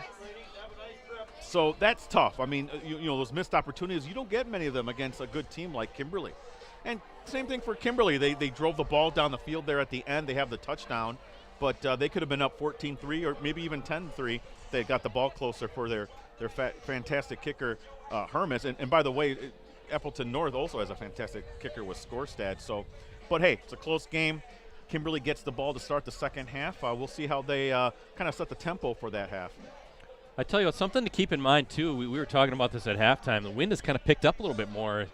Definitely has cooled off, but it's not the temperature that's going to be a problem because it's still very unseasonably warm for October 18th. But a little bit more of a gustier wind as we, it's going out of the south, which again is going from right to left on your screen. So maybe, well, we kind of saw it, a long field goal attempt by Hermes. I mean, he still had a pretty good leg and put a charge in it, but we'll see if that wind that makes things a little bit trickier because it was definitely really no wind or very light wind to contend with here in the first half. At least we're kind of shivering here in the press box it's getting now. a little cooler here. And here's and I know we have a great chat with our YouTubers. And by the way, Nate Wise, we know we're you're just playing messing homie. with you too. Yeah, so. yeah. Well, listen, you guys out there, and I know Hank the Wild's very interactive with us, and maybe Nate, if you want to chip in, we were just talking about who's going to get that number 1 seed. If it's a 3-way tie for If the it's a FBA 3-way title, tie, I mean, does Bayport figure in there? I don't know. What do you guys think? Brett, you brought up a good point with this. Does Nina get it? But to me, Nina has 2 losses. But Nina beat Kimberly. But Nina also lost to Kakana, and that's a D2 team. Good point. Right? How much does that play into it? And Kimberly annihilated Kakana, really. But the other Nina loss was Muskego, which I know is not really a top 10 team anymore, but still that's a quality opponent that you're facing. I don't know. It's going to be close. Does it really matter? I mean, let's just play. Well, it matters to us, Brett, because we're getting some of these matchups. Well, we are, but let's say just for hypothetical that Kimberly and Nina were to meet in a state quarterfinal, does it really matter who has the game, if it's here or at Nina? Let's, for instance, it's not like it's a long road trip either way, and it will be a good battle. But you can make a case for Kimberly, Nina, possibly Bayport. I don't know. Kimberly beat Bayport, so and Bayport would have 2 losses, wouldn't they? They lost to West of Pier. And Kimberly, yeah. Yeah, so it's to me. Can I make a prediction? Yeah, go ahead. Kimberly will get that 1 seed if they hold on and beat Appleton North. Well, Appleton North can mess that all up. If they're able to pull out this win against Kimberly, then anything's possible. You look at the state rankings too. What, Kimberly 4th, and I'm talking about the coaches' rankings. Kimberly 4th, Nina 10th right now. So coaches anyway are valuing Kimberly a little bit higher than with Nina. Boy, playing some really good football right now. Dangerous with Grant Dean, Evan Van Evenhoven. That's going to be a beast too. I think Kimberly's going to get the 1 seed, and they're going to play Appleton North again in the first round. I kind of have that feeling and too. Here's the thing: if Appleton North beats Kimberly, they're still going to play them in the first round because Kimberly will go to the 2nd seed, they'll go up to the 7th seed, and they'll still play Kimberly. I kind of am halfway anticipating that these 2 teams might end up being like last year, like we've talked in the first half. They might end up playing each other again next week. We might be here next week for all we know. First half scoring quickly. It's not going to take long. Mason Skorstad, a 27-yard field goal with 3:18 to go in the first quarter, put Appleton North on top 3-zip. And then Marcus Doucette back after that week 2 collarbone. He broke his collarbone, remember, in week 2. Now he is back in week 9, back in the end zone as well, an 8-yard touchdown run. That was with 11:07 to play in the second quarter. That came off of that big interception by Trent Dunk, the junior linebacker, set up Kimberly for that touchdown, and that's where we're at, 7-3 as we look at our Cellcom scoreboard. Brett, can you go out and give me a blanket? Yeah, no kidding. It's getting cold. Maybe I should have wore jeans. Let me see some real recent scores. Fond du Lac leading Oshkosh West 14-8. Brett, Fondy could get their first win, right? Or they beat won. East. They beat East. Yeah. Let me see anything else. Fox Valley Lutheran leading Shawano 21-8. I think those are the only recent ones here. Well, that gives me an opportunity quickly to thank again our season sponsors, Cellcom and Cooney's Embroidery and Sportswear. For a limited time at Cellcom, every phone is on sale or free for new and existing customers. The choice is yours, so stop in or shop online at Cellcom.com. And Cooney's, they have the skills and experience to customize your apparel and spread the word about your organization. Visit them online at Cooney's Embroidery and Sportswear.com. Second half just about underway here. Kimberly will open the half with the football.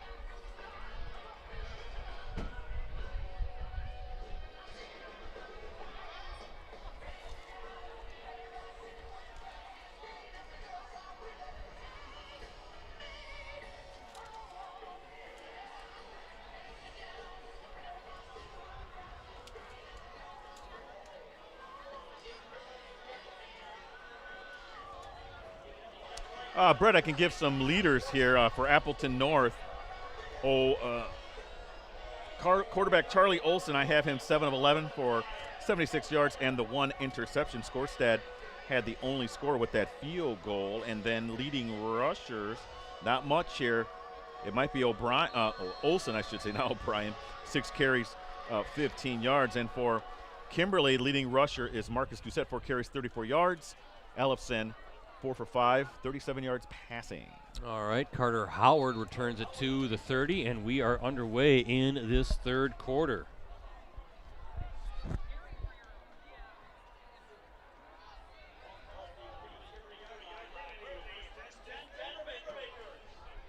Looks like it'll be placed at the 30, 1st and 10 for Kimberly.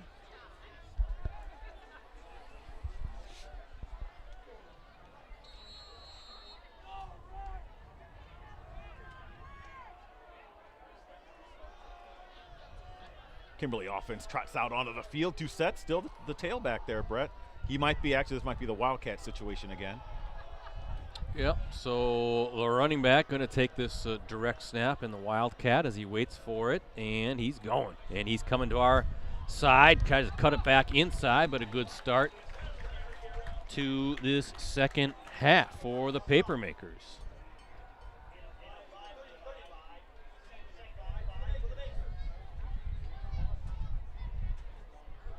5 carries, 39 yards. Nice return for Doucette. 2nd and 5 from the 35 for the Kimberly offense. Again, only 1 touchdown. That was from Doucette. 8-yard run early in the second quarter. That wind picking up to me, It seems is, like, yes. isn't it? Yeah. No doubt about it. So Keegan Plew now in the Wildcat waiting for it. Takes that direct snap, looking for some running room, and I think he gets the first down. Hard to find running room against that North defense. But 2 plays, 11 yards, and the sticks are moving. Ball at the 41-yard line for Kimberly.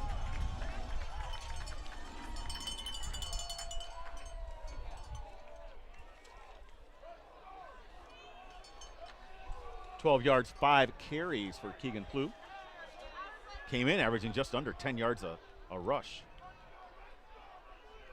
Doucette now with the handoff from Ellefson, and boy, some hard hitting there, some hard running. You see number 7, Ben Wenzel, the junior linebacker, putting a pretty good hit, but Doucette keeping those legs running, and the senior running back, 5'11", 205 pounds, near midfield, 2nd and short coming up, 2nd and 2. This is no disrespect to Brady Bell or Keegan Plew. They're very fine running backs in their own respect, but there's just something different when Doucette has the ball, Brett. There's just a little, I said, a violent type of a violent runner, right? type of run. Exactly. He just attacks. You know who he reminds me of? Boy, and I hate to say this, but Pacheco from Kansas City. You know, he runs that kind of violent way. That's how Marcus Doucette runs. Yeah, you see right there, just kind of slowly, not even really slowly, but just patiently awaiting, and then he plants that outside foot in the turf and just takes off and explodes. And once he makes that decision, he's, like you said, in attack mode. First down run. There's no messing around with him. It's north-south. Yeah. You know, even when he takes things wide, he's up the field right away when he finds that rail. Yeah, he doesn't hesitate. And this time, Ellefson going downfield. Ooh, look out. Yeah, nice catch by, is that Cullen? And Cullen, you know, I'm impressed with in the receiving core, Ricardo, is watching the development of a Carter Howard and right there, number 9, Aaron Cullen. They really developed into some very good targets for Braden Ellefson, and just adds a little bit more versatility and some more dynamics to this offense, which obviously is still predicated by what they can do on the ground. Yeah, nice pair of senior receivers. This time it's Bell. Ooh, good tackle by Wenzel. Wenzel shooting that gap and bringing Bell down. 3rd down coming up.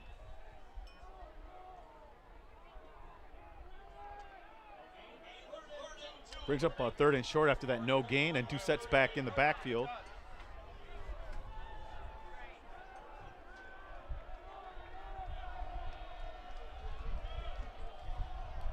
Boy, gritty, hard, hitting kind of game. Nothing we expect less from these two teams, Brett. Yep, same. Oh, and he got Appleton North's line with the hard count, Brett. And that's going to upset Rob Salm and his staff across the field. You can see kind of clapping, saying, come on, watch the ball, keep your head in the game here. That's a free first down now. Yeah, can't be giving them freebies. Not a team like this.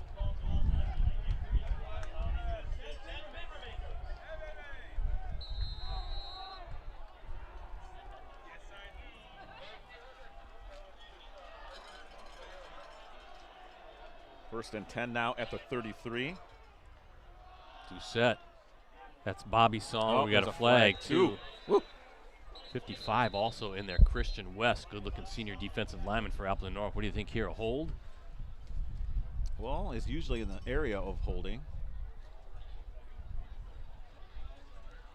You can see Kimberly kind of walking it back right now before the officials even make the call. And that is the call. Ricardo's looking this up. Lightning have allowed 13 points or less in 6 games this season, and in 4 of those games, 7 points or less. Talking about how good that defense has been. The most they've actually surrendered in a single game this season is 25, which came in that 25-14 loss to 10th-ranked Neenah back in Week 6. But by and large, and then defensively, you look at their defensive backs. 10 picks so far, which leads the conference, and 16 pass breakups. That also ranks tops in the league. And now with a hold is Ellefson, that pump fake downfield. He's got Cullen just too far. Did that wind take it? It might have. He threw that high, so yeah, you kind of get in that wind stream, and that might have allowed that to sail because Cullen was wide open. But I'm peeking my head out this press box, looking at the flags, and the other whipping pretty good there on the north side of this stadium.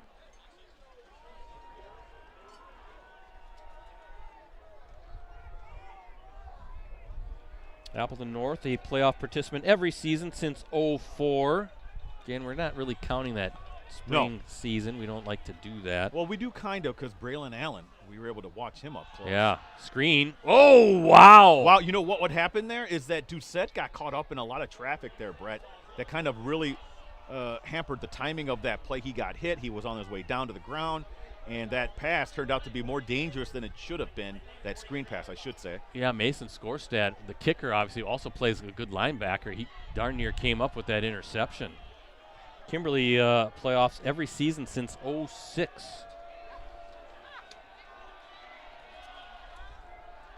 That penalty could be short-circuiting this drive, Brett, 3rd down and 20. Yeah, I think you just take it easy here, and Doucette running with it, and you're going to have to punt it away and play field position and lean on your defense, which is very good as well. And that's what the Papermakers were going to do. They're going to punt it away, and again, on the line tonight, a chance at a share, likely, of the conference title with Neenah and Kaukauna both in front of their games, trying to force a 3-way tie. The Papermakers entering tonight's contest have won or shared 10 straight fall season conference championships, and they've won or shared 15 of the last 17 league crowns. Ooh, that skipped out. Where did that skip out? Yeah, it's a touchback just in back of the pylon, almost in that front corner there.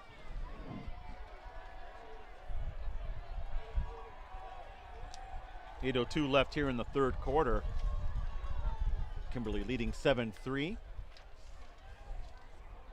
Let me see some of these other scores. Fox Valley Lutheran 21-8 at half. West Appear 35-0 over Appleton West. West Appear looks formidable, don't they? Very with formidable. That passing game. Well, we were thinking about them in Kaukauna and D2 again, meeting up. They're going to meet somewhere down the line. They have to. Well, West Appear's only loss was to Kaukauna. And those are just wild. That could be a potential state quarterfinal, maybe at Kaukauna. Brett, we can't do those games. No, we can't. But we will find plenty of games to do here throughout the course of the season as Charlie Olson waits for it, looks to his right, and he's got. That's number 3, Caden Prince, senior wideout. Nice throw. It's kind of like you look at this game, Ricardo. Both offenses just have to be patient, right? And it gets tough. But because these defenses make it tough because you kind of just get tired of that grind and want to take a shot or force long drives, and eventually they're going to kind of stall out. It's tough to sustain long drives really at any level, pro, college, high school. So Olson now again to his right, sidearmed it to Guido. And he's got a first down. What number is Guido? Number 11. Thank you. Senior wideout. Again, the WIAA They'll reveal the football playoff brackets, both 11 and 8 player. That's going to be part of a 1-hour show tomorrow at 10 a.m. It's going to be streaming live on several TV stations throughout the state. I will list those here after this play, but everybody's going to want to tune in, obviously, to see where their favorite team will be playing. Olsen, he's just going to tuck it in and look for some space, and using that big offensive line. Look at this run. And look at Olsen go far sideline. Finally dragged out by number 24, Brennan Rush, but nice run by the senior quarterback. And in Kimberly territory, no, where are they going to mark it? No, right at midfield. He ran a long way for 19 yards, Brett. He probably ran more like 30 yards the way he was running. But yes, TV stations will be WKOW in Madison, WXOW in La Crosse, WAOW in Wausau, WQOW in Eau Claire, and My 24 in Milwaukee. Those are the live shows. WCWF in Green Bay will air it on tape delay at 1 o'clock.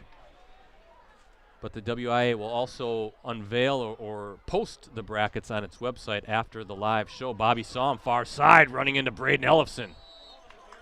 That's a good collision now. We've seen that opposite with Psalm being the linebacker and Ellefson being the quarterback. Now Ellefson, the linebacker, taking on Psalm, the running back. 1 yard gain. So definitely check that out, and I will announce where we will be sometime, maybe tomorrow. If not tomorrow, definitely this week, this coming week on my Twitter account at PCBretzi. X. Or X. I will post it. I won't tweet it. Second down and long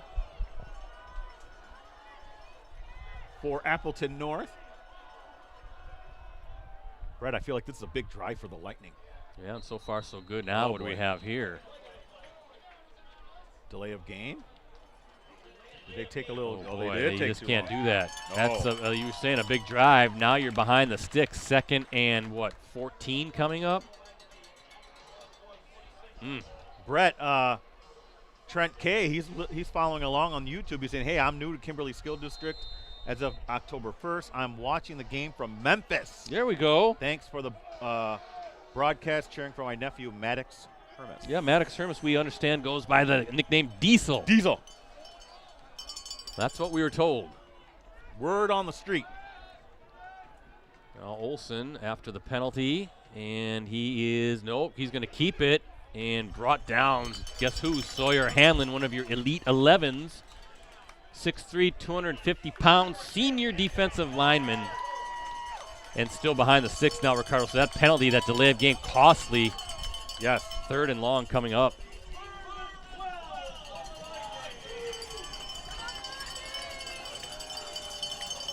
Bobby Sum also on the Elite 11, Brett, for Appleton North. Braden Ellefson as well. Braden Ellefson, yep, and Sawyer Hanlon. You can still check those out on postcrescent.com or do a Google search. Look for Google Elite search. 11 Post Crescent. You'll find it. Good stuff by you and Rosie. Olsen waiting for it. Big third down coming up. 3rd and 12. He's looking deep. He's looking deep, going for Guido, and just a little far, but good coverage, Ricardo. Mikey Wilds, the senior defensive back, really actually had the position, kind of forcing Guido to the boundary, and punt coming up for Appleton North. Tough sequence of events there for Appleton North, Brett. That, just that little penalty throws everything off for Appleton North. Look at the wind just kind of kill that punt. The wind is definitely, again, it's not howling or anything, but it's kicked up. 7-3, Kimberly still in front as we look at our Cellcom scoreboard. Defensive slugfest as we expected here in our Week 9 Cellcom Varsity Game of the Week stream. Trent, thanking you, Ricardo, for the shout-out. Oh, yeah, no doubt about it. Welcome to the Kimberly community. Well, we appreciate everybody checking us out on the YouTube chat tonight. Thanks for watching. Thanks for hanging out with us. We try to interact as much as possible, Brett. Well, yeah. And now what do we have? Oh, boy. It's become a flag party. Get a false start, a little flinch up front, so that'll back the Papermakers up 5 yards. Pre-snap stuff, going to drive Chad Michaelwitz crazy. Don't forget, folks, you can, hey, Trent, now that you're new to the area, we're going to try to sell you on unlimited digital access. There you go. I knew you figured out. 6 months for just $1. You get unlimited digital access, full access on your desktop, tablet, mobile devices every day. And if you're a high school fan, that'll take you well through the winter season into the spring season. You can find more information on any of our USA Today Network Wisconsin websites, including postcrescent.com, as Ellefson spins his way forward. Flag. And another flag. Is that going to be a hold, maybe? Hank DeWild, Brett, a few minutes ago on Twitter, he's saying, hey, Doucette reminds me a lot of Blake Berry as a power back. Both have similarities to the ultimate Kimberly power back, Blair Mulholland. Remember that legendary game at Camp Randall? And that is a hold, Ricardo. So this drive between the false start and now the hold. Look at this. Yeah, I remember that game. It was an Arrowhead. He had that huge, was it 300 or 400-yard rushing game? All I know is that I was the last guy out of the press box that night. Remember, it was snowing down there, but as you drove back home that night, it cleared up. But that was a game where Arrowhead really had it won. That was during that Kimberly 70-game winning streak. Ellefson, whoa! Incomplete.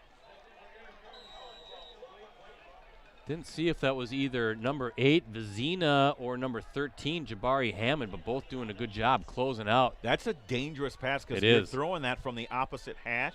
And in the high school game, you see how wide the hash marks are. It's not like the NFL where they're a little more narrow. Yeah, a good call, Ricardo. A very long throw and gave those DBs time to break and split second earlier, maybe get their hands on that ball and could be celebrating a touchdown. Second down and forever, 2nd and 25 officially.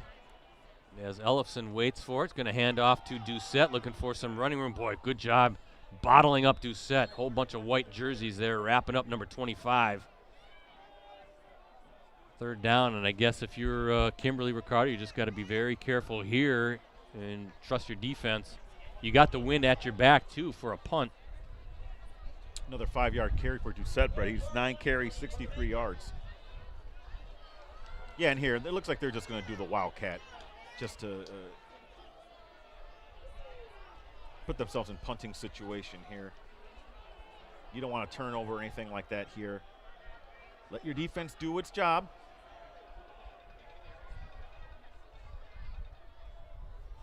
Plu.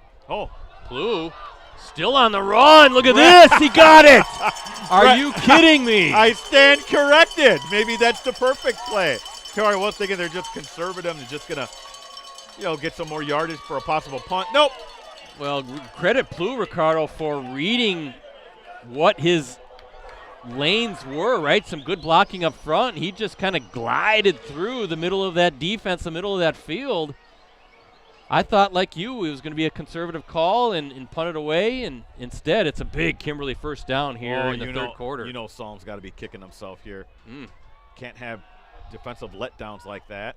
And Plu now diving into Appleton North territory.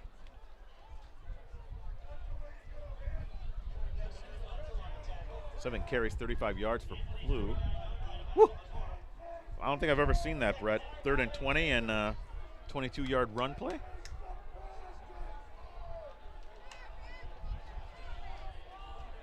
Under 3 minutes to play in this third quarter. Week 9, and then it's playoff time. Can't wait to see the brackets tomorrow. Oh, look at Plu. Plu doing some good running. And he's got another first down, and he's starting to feel it, Ricardo. That offensive line doing some work as well. But again, good vision by Plu on that first down run.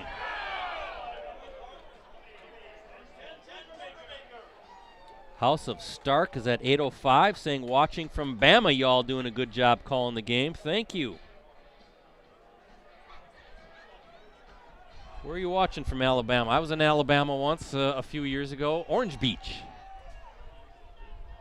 Alabama. Right on the, flew into Pensacola. There's Doucette trying to get some yardage, but The land of Forrest Gump. Psalm and Wenzel and those guys making it tough. Beautiful area, though, right on the Gulf of Mexico. Right where Floribama is.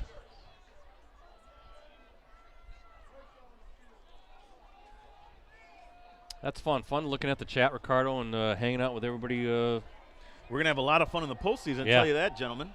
Appreciate you guys and the kind words. And tell you what, we love doing this. Always look forward to these Friday nights, and we'll switch over to basketball got 'em. here in due time. But, yeah, there's a nice toss. Is that Carter Howard near side? It is. Ricardo, now this Kimberly offense feels like that third down run, that third down Wildcat run by Keegan Plew, sort of giving this offense a spark against a tough defense right now. And now with the well, you got the clock running. I was going to say you're in potential field goal range soon with the big leg by Hermes, but they're not going to get a chance before they have to switch sides. But that again, Is the wind even at your back? I don't even know how to. You're the one looking out for that. yeah, the wind is blowing decently, I'll say. Again, not howling, but it's a good solid wind going from right to left. Kimberly's thinking touchdown, though, not field goal. And Doucette spinning his way, still on his feet. First down run inside the 20, down to about the 18. And that offensive line, Ricardo up front, doing some really good work as well. Everybody's eating the running backs, right? All having big games. It's a nice luxury if you're Chad Michaelwitz, right? Especially, again, having Marcus Doucette back from that collarbone break in week 2. I guess if you look at the silver lining, it's now you look at all the reps that Brady Bell has gotten this season and Keegan Plew, and they're battle tested, and they've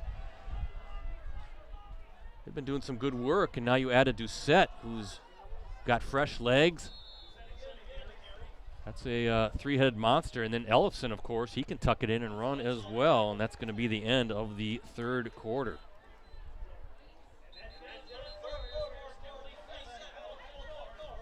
"12 minutes to go until we are done with the regular season." We look at our Cellcom scoreboard.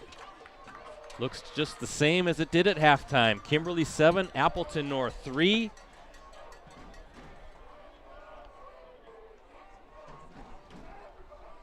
Should be a fun final 12 minutes. Cullman in North Alabama. Okay.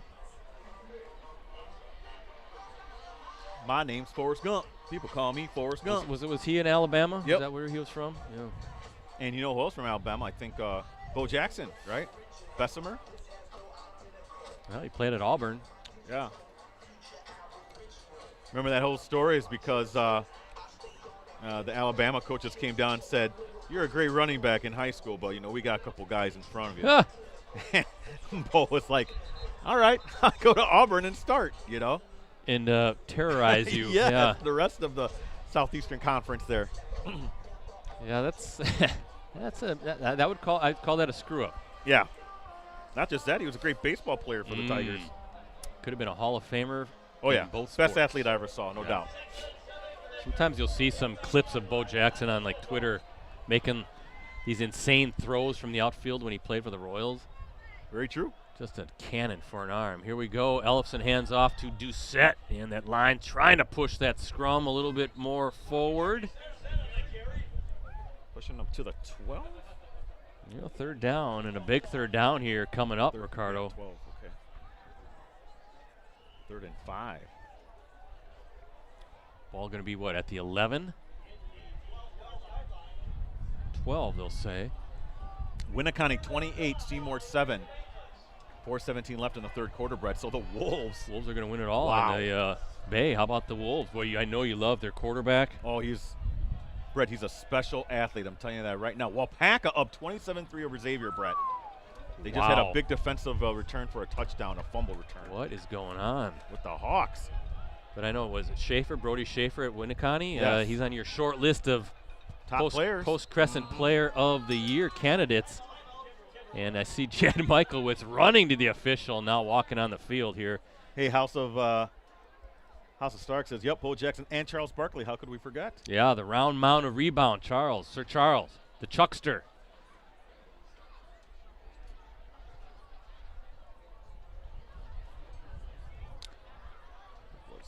That was was a timeout they called? Okay. Timeout Kimberly.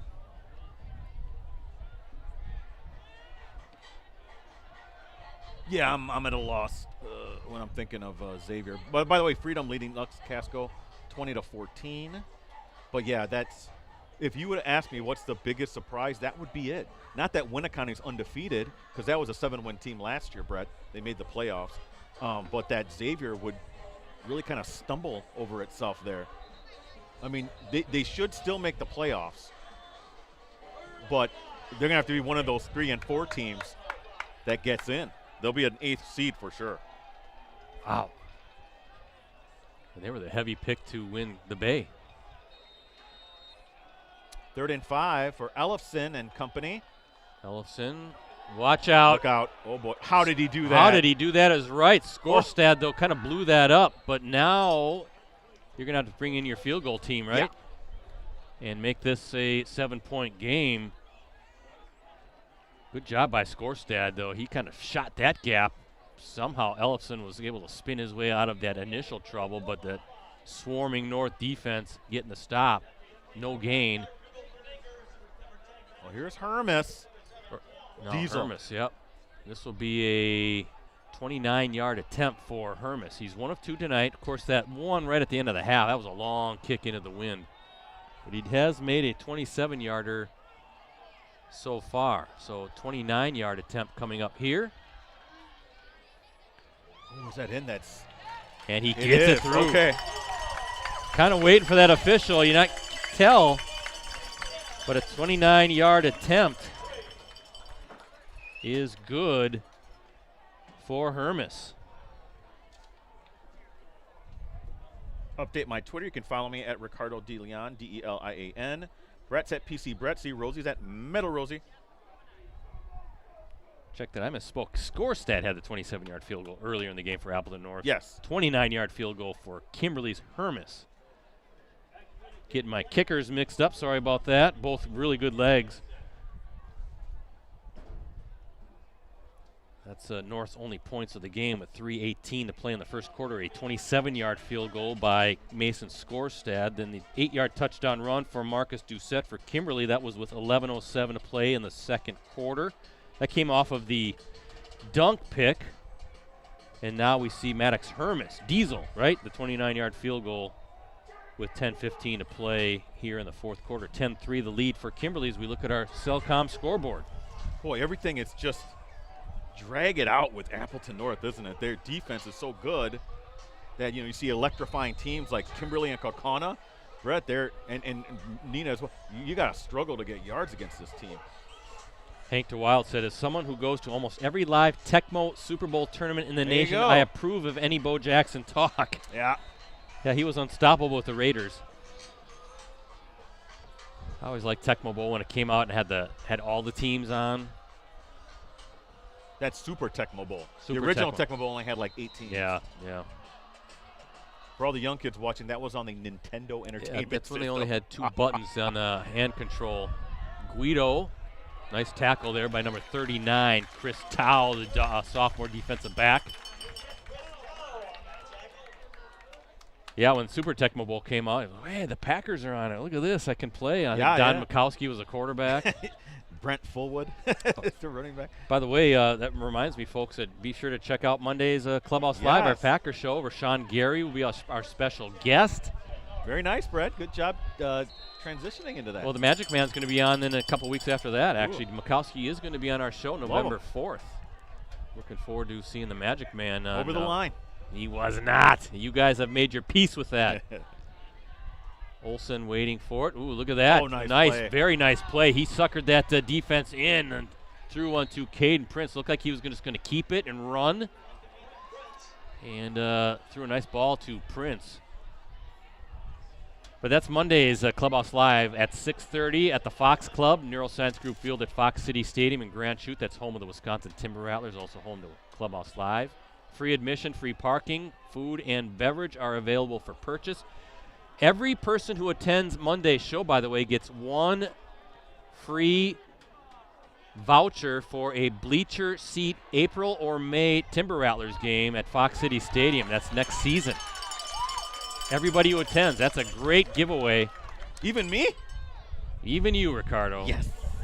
We're also giving away a cool Miller Lite prize package, a Packers cap, shirt, and a real nice wall sign, a metal wall sign for your Packers shrine. How about a blanket for me tonight? Can Yeah, you no give me one of kidding. those? But you must be present to register and win. You must be present to pick up those Rattlers tickets as well.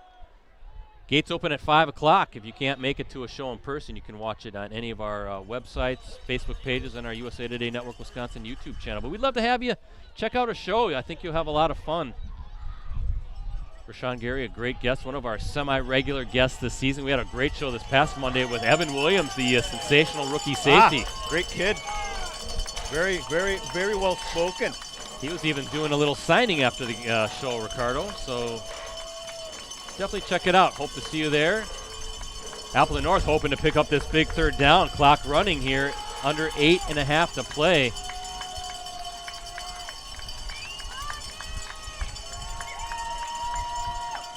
Let's see what Charlie Olson comes up with on third down. He's gonna do it again. No, intercepted. No, that's number 8, I believe. Is that Connor Olson, the senior defensive back? It deflected off of the receiver, Ricardo. Olson tried to run that little play again where he sort of juke. Looks like he's going to keep it on the run on 3rd and short. Fires a pass over the middle. Off the fingertips, and Olson, the defensive back, 6'2", 175 pounds, secures the football, and a huge turnover with 8:10 to play in this game, and the Papermakers up 7. Brett, that's Olson on Olson crime. I'll tell you what, though, that play was there. Got to haul that pass in there, Brett. And now, Ricardo, if you're the Papermakers, you're up 10-3, trying to sew up a share of the conference championship. Boy, Got him again. And now, pre-snap penalty, so offsides on Appleton North. I was going to say Kimberly or Appleton North's defense has to play mistake-free here, Brett. If you're able to hold them to a 3-and-out, then you get the ball back with relatively decent position and a good amount of time left. But as the drive goes longer, time is not on your side. And same thing for Kimberly. You got to be careful here not to turn the ball over. I was going to say, conversely, if you're Kimberly, look at Doucette running hard and still picking up yards for the Papermakers inside the 45. But this is your time, and this is the offensive line's time right now. You can just bleed out that clock. You're up 7 against your arch rival. I think that was Plew. That was Keegan Plew. Oh, that was Plew. I'm sorry. Yep. That was Plew running hard. Oh, everyone's running hard. It kind of rubs off on everyone, right? Good hard run by Plew. Yeah, go ahead. Ball's at the 44, so a 9-yard run, but just trying to add up his numbers as well. But the clock running right now, and that's exactly what you want for the Papermakers. Heck, at this point with Hermes in his leg, even a field goal would be huge at this point for the Papermakers to go up 2 scores. 10 carries, 57 yards for Plew. And Brett, he entered the second half, 4 carries for 6 yards. So he has 51 yards this second half. Steve Hurley, friend Steve Hurley saying Evan Williams was awesome on Clubhouse Live. He loved the show. Thanks, Steve. Good to hear from you again. There's Doucette. Yep. Interesting deal here. Ball at the 39-yard line. Ricardo, this got to be 4-down territory here if you're Kimberly and Chad Michaelwitz. Yeah, it brings up a 3rd and 5. Now, yeah, I would say general thinking is 4 downs here. But do you go ultra conservative? I don't know. I don't think so. I think 14 carries, 85 yards for Marcus Doucette. Yeah, good return for the senior. I think you play aggressive here and trust your defense if you can't pick it up. Now Doucette looking for some running room. Oh, good hard run, and he's got the first down. We don't even have to think about it.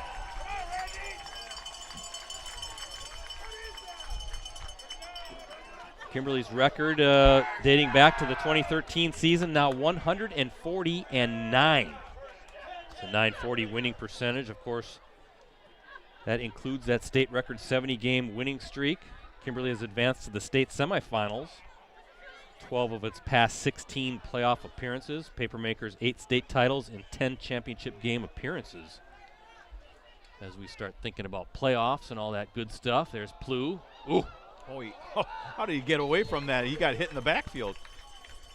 Boy, it's kind of critical time now for Appleton North, Ricardo, as that clock continuing to run, and Kimberly doing a good job of bleeding out this clock as best as it can inside the 30, ball at the 29-yard line. Kimberly has advanced to at least the state quarterfinals in each of its past 11 playoff appearances.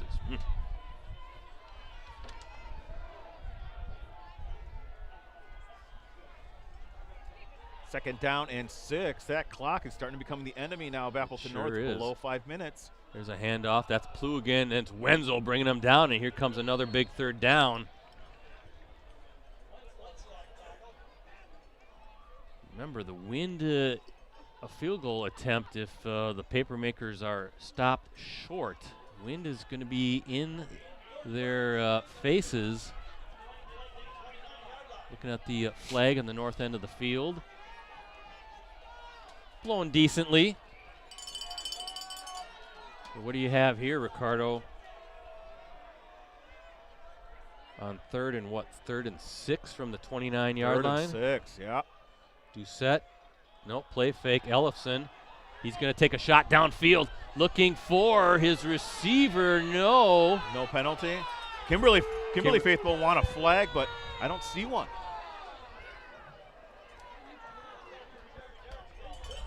Looked like that was Jeremy Dirks, the senior fullback, and Skorstad, number 6, the linebacker, in coverage. So now what do you do if you're Kimberly? They're going to keep the offense out on the field, Ricardo, here. It's too far for a field goal, Yeah, I especially think you're right. with the wind, because if you miss it, then they get the ball right where you kick it. So good decision here. Maybe this was it all along, Brett. If we miss on the pass, we're still going to go for it. I wonder if they'll try to set up a little screen here. Ellefson waiting for it. Look out. Going to go downfield, and nope, and Appleton North gets the stop. Appleton North gets the stop, a wayward pass on that far sideline, and here you go, Lightning with 4:07 to play. You got the stop. Yep. Offense on the field. Offense has to get it done. The defense did its job, Brett. After the turnover, they prevented the offense from scoring points. Still a 1-touchdown game here. Field goal does nothing for you. Got to get it into the end zone. Let's see if this Appleton North offense, which we've seen, Brett, has moved the ball at times, can put together a drive that and finish it off as well.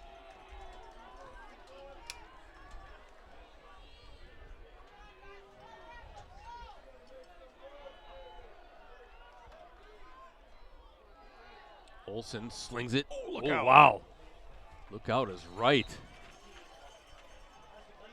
Starting to jump some of those routes, Brett. Yeah, that was Mikey Wild, number 2, the defensive back there against Keegan Muchow, the junior wideout. That was tight coverage, to say the least, but 5 yards, or maybe 6 yards on the pickup.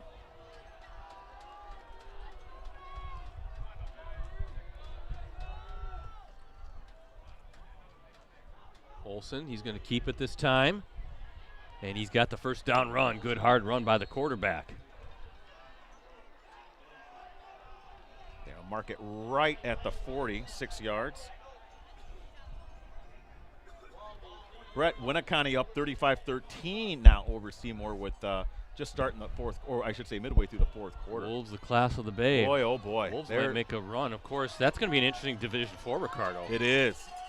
You said it. Be a Freedom Winneconne matchup sometime down the line.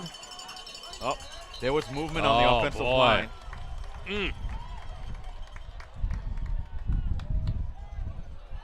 Brett, those are just killers. The pre-snap penalties, you just can't have that. Remember the last 2 times these 2 teams faced, that was Week 9 last season and then the first round of the playoffs. That was a 14-0 Papermakers win and then a 10-7 Papermakers win, and here we are at 10-3. Well, you know, nobody plays Kimberly tougher than Appleton North, I'll tell you that. They're always seemingly close games, physical games. Well, 1st and 15 now, behind the sticks on this first down. And Olsen, not much there. Ooh. Williamson there, Ellison there, Hanlon there. Rob saw him his 17th season as Appleton North's head coach. I know I've said this many times, Brett. If Kimberly didn't exist, you would see Appleton North at the state finals a few times. Oh, no doubt. Over the last 15 years, because many times they've fallen to Kimberly in the playoffs, or they've lost the conference title to Kimberly. Yeah, saw him 139 and 49 overall, 98 and 28 in conference play. One of the gold stars of this league for many years, Olsen. He's got time. He's trying to set up a screen, I think. Boy, that was read beautifully by Kimberly. Yeah, is that 98 Tyler Hinn reading that? That was Jack Kangas, the senior tight end, with it. But Hinn, the junior defensive lineman, coming in hard at 6'3", 270 pounds, forcing a big third down, 3rd and 10 coming up for the Lightning. Well, you have 2 down, so if you can't get it on this 3rd down but get a couple of yards, that brings up a 4th and manageable if you're able to get a decent amount of yards, Brett. Yeah, and Appleton North has to burn its first timeout with just a minute 48 to play.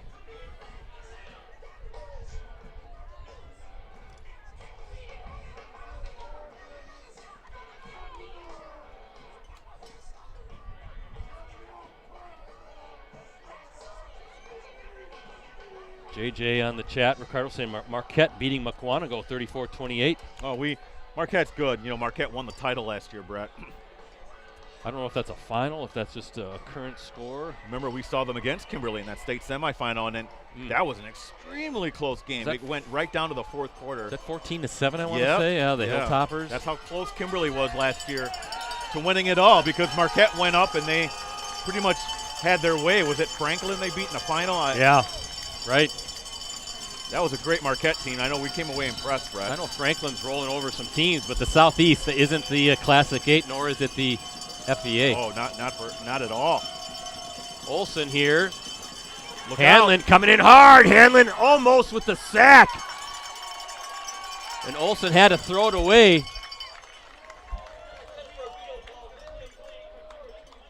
Boy, that's a tough offensive lineman assignment to try to contain Sawyer Hanlon. He's not the tallest defensive end in the world, Brett. He has great balance, and he's able to use that shoulder and rip it out under and then really pressure. There's not much the offensive lineman can do. Well, here you go, 4th down.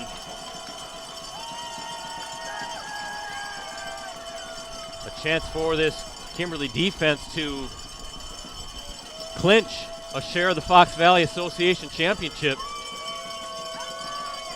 Olsen waiting for it for Appleton North. Here we go. He is on the run. Got time. He's got some time, but he's being closed in fast. Makes a juke move. Wow! Got the first down. Oh, and I think there might be a flag on top of that. No, there isn't. Not calling it, but Brett, what a play by Olsen. Boy, he was. Wow. That was a great run by Olsen on 4th down, Ricardo, because the defense played that fairly well. I thought he was going to get dropped, but he made a good move. Chains are reset. Fresh set of downs for Olsen. Clock running, as you can see on our Cellcom scoreboard. Taking too much time. Yeah, they got to be careful here, though, Brett. You can't have a pre-snap penalty. Olsen directing traffic. Boy, oh boy. Okay, here we go. Olsen has it. Now he's ready to go. Slings it over, and just some miscommunication. Yeah. At least it stops the clock, though, right? 1:06 to go. Well, it's unfortunate because I think if he had looked back and they had connected on that route, Brett, he had some space out there. And then he had number 1 out there, Benny Kiefer, kind of in that area for defense. But that would have been a nice gain, I believe. Well, 2nd down. The nice thing, too, clock stops. You can kind of take a deep breath here, Yeah. reset. No penalties. If you're on offense, no pre-snap penalties.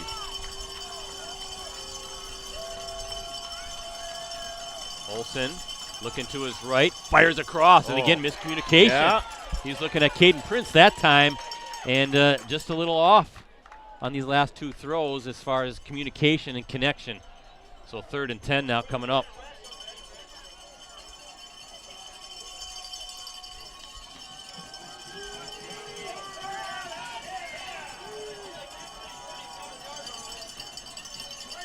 And Appleton North, Ricardo going to burn a timeout. Big 3rd down coming up. Talk this one over. Again, folks, we will be streaming all 4 playoff games. We can't stream the state finals because that's a television broadcast, but we'll take you up to the state semifinals, and we'll be somewhere next week. Don't know where, but I'll announce it on my Twitter account at PCBrettsy. We'll also put it on our Facebook page on the Post Crescent Facebook site, like everybody else. So we're going to be just kind of watching and seeing how the brackets all shake out, Ricardo. Yeah, right now I have Charlie Olson 13 of 22, 117 yards and 2 interceptions, Brett. But he's missed his last 3 passes. So, and then time is of the element, 103. 3rd down and 10, 47 seconds left. You're near the 50-yard line. Gonna have to hit some chunk plays, wouldn't you say, Brett? And be wary of that clock. By the way, Nina leading Hortonville now 43-7. So it looks like they're gonna win a share of that title. Rockets up big. Kakana was up big. Yeah, so looks like at least right now those 2 will have the conference championship wrapped up. Can Kimberly do the same? Hanlon looking again towards the home crowd, trying to get them fired up for this big 3rd down play. Olson trying to convert on another big 3rd down. Here we go. Olson on the run. Looking downfield, Hanlon barreling down. Olson going deep. Got him! Oh, my goodness. Was that knocked away? That was Grant Hardy. But number 19, Ryan Hoffman, the junior defensive back, Ricardo. He might have knocked that ball loose. No, I think that was just a miss or a drop pass. Boy, that's the right. Well, I think Olson did a great job, Brett, of making sure he got some time within that pocket, delivering a nice pass. Got to complete those. You don't get many chunk plays like that against the Kimberly defense. But 4th and 10, Brett. Yeah, Ricardo, I saw Hardy look at Olson and kind of tap himself on the chest saying, That's my tough. bad, right? That's tough. Boy, oh boy. And Hardy's had a very good season. You know, Yeah. He kind of came out for football for the first time in a few years. He's a great basketball player, great athlete overall. Just a junior as well. Back judge starting to count. They got to talk. Yeah, they have to call timeout. Oh, there was boy. just too much going on with the formation, and Olson was trying to adjust, and the back judge was counting. So that's the final timeout now for Appleton North. 56 seconds to go. Well, typical Kimberly Appleton North, Brett. Final drive here. Appleton North trying to tie this one up.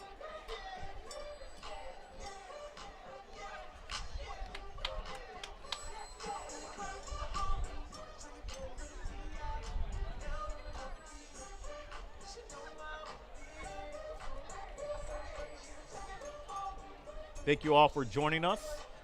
Great game, great Fox Valley Association regular season finale between these 2 great programs, Appleton North and Kimberly. We expected nothing less than a stellar game, Brett. No doubt about it, right? It always is this way, and why don't they just play again? They might. Let's You just might see the same matchup next week. Let's just do it again. Why not? Well, here we go. 4th down, 56 seconds to go. Kimberly Papermakers 1 stop away from securing a share of the Fox Valley Association Championship. Here comes Charlie Olson. He's got the ball. Hanlon coming in hard. Oh, he got him. Hardy's got the ball. He got him. And he's still on his feet. Hardy scores. Hardy scores a touchdown. That's a 47-yard score. What a throw from Olson, Brett, and Hardy redeeming himself, Brett. Wow.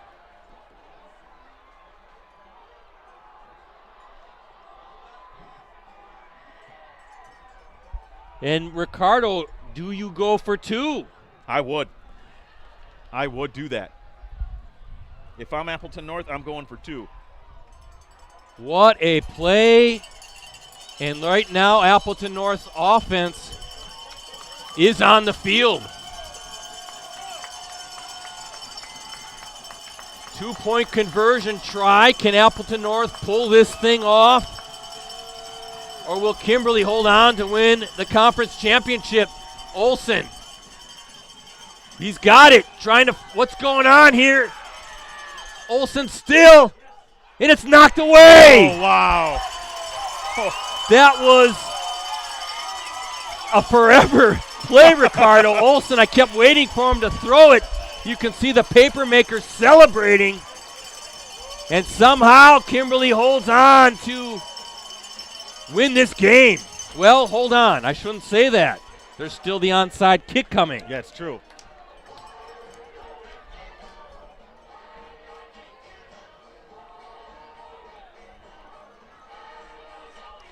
Ricardo, I was watching the play in my binoculars, and I kept waiting for Olsen to throw it. He was out there forever.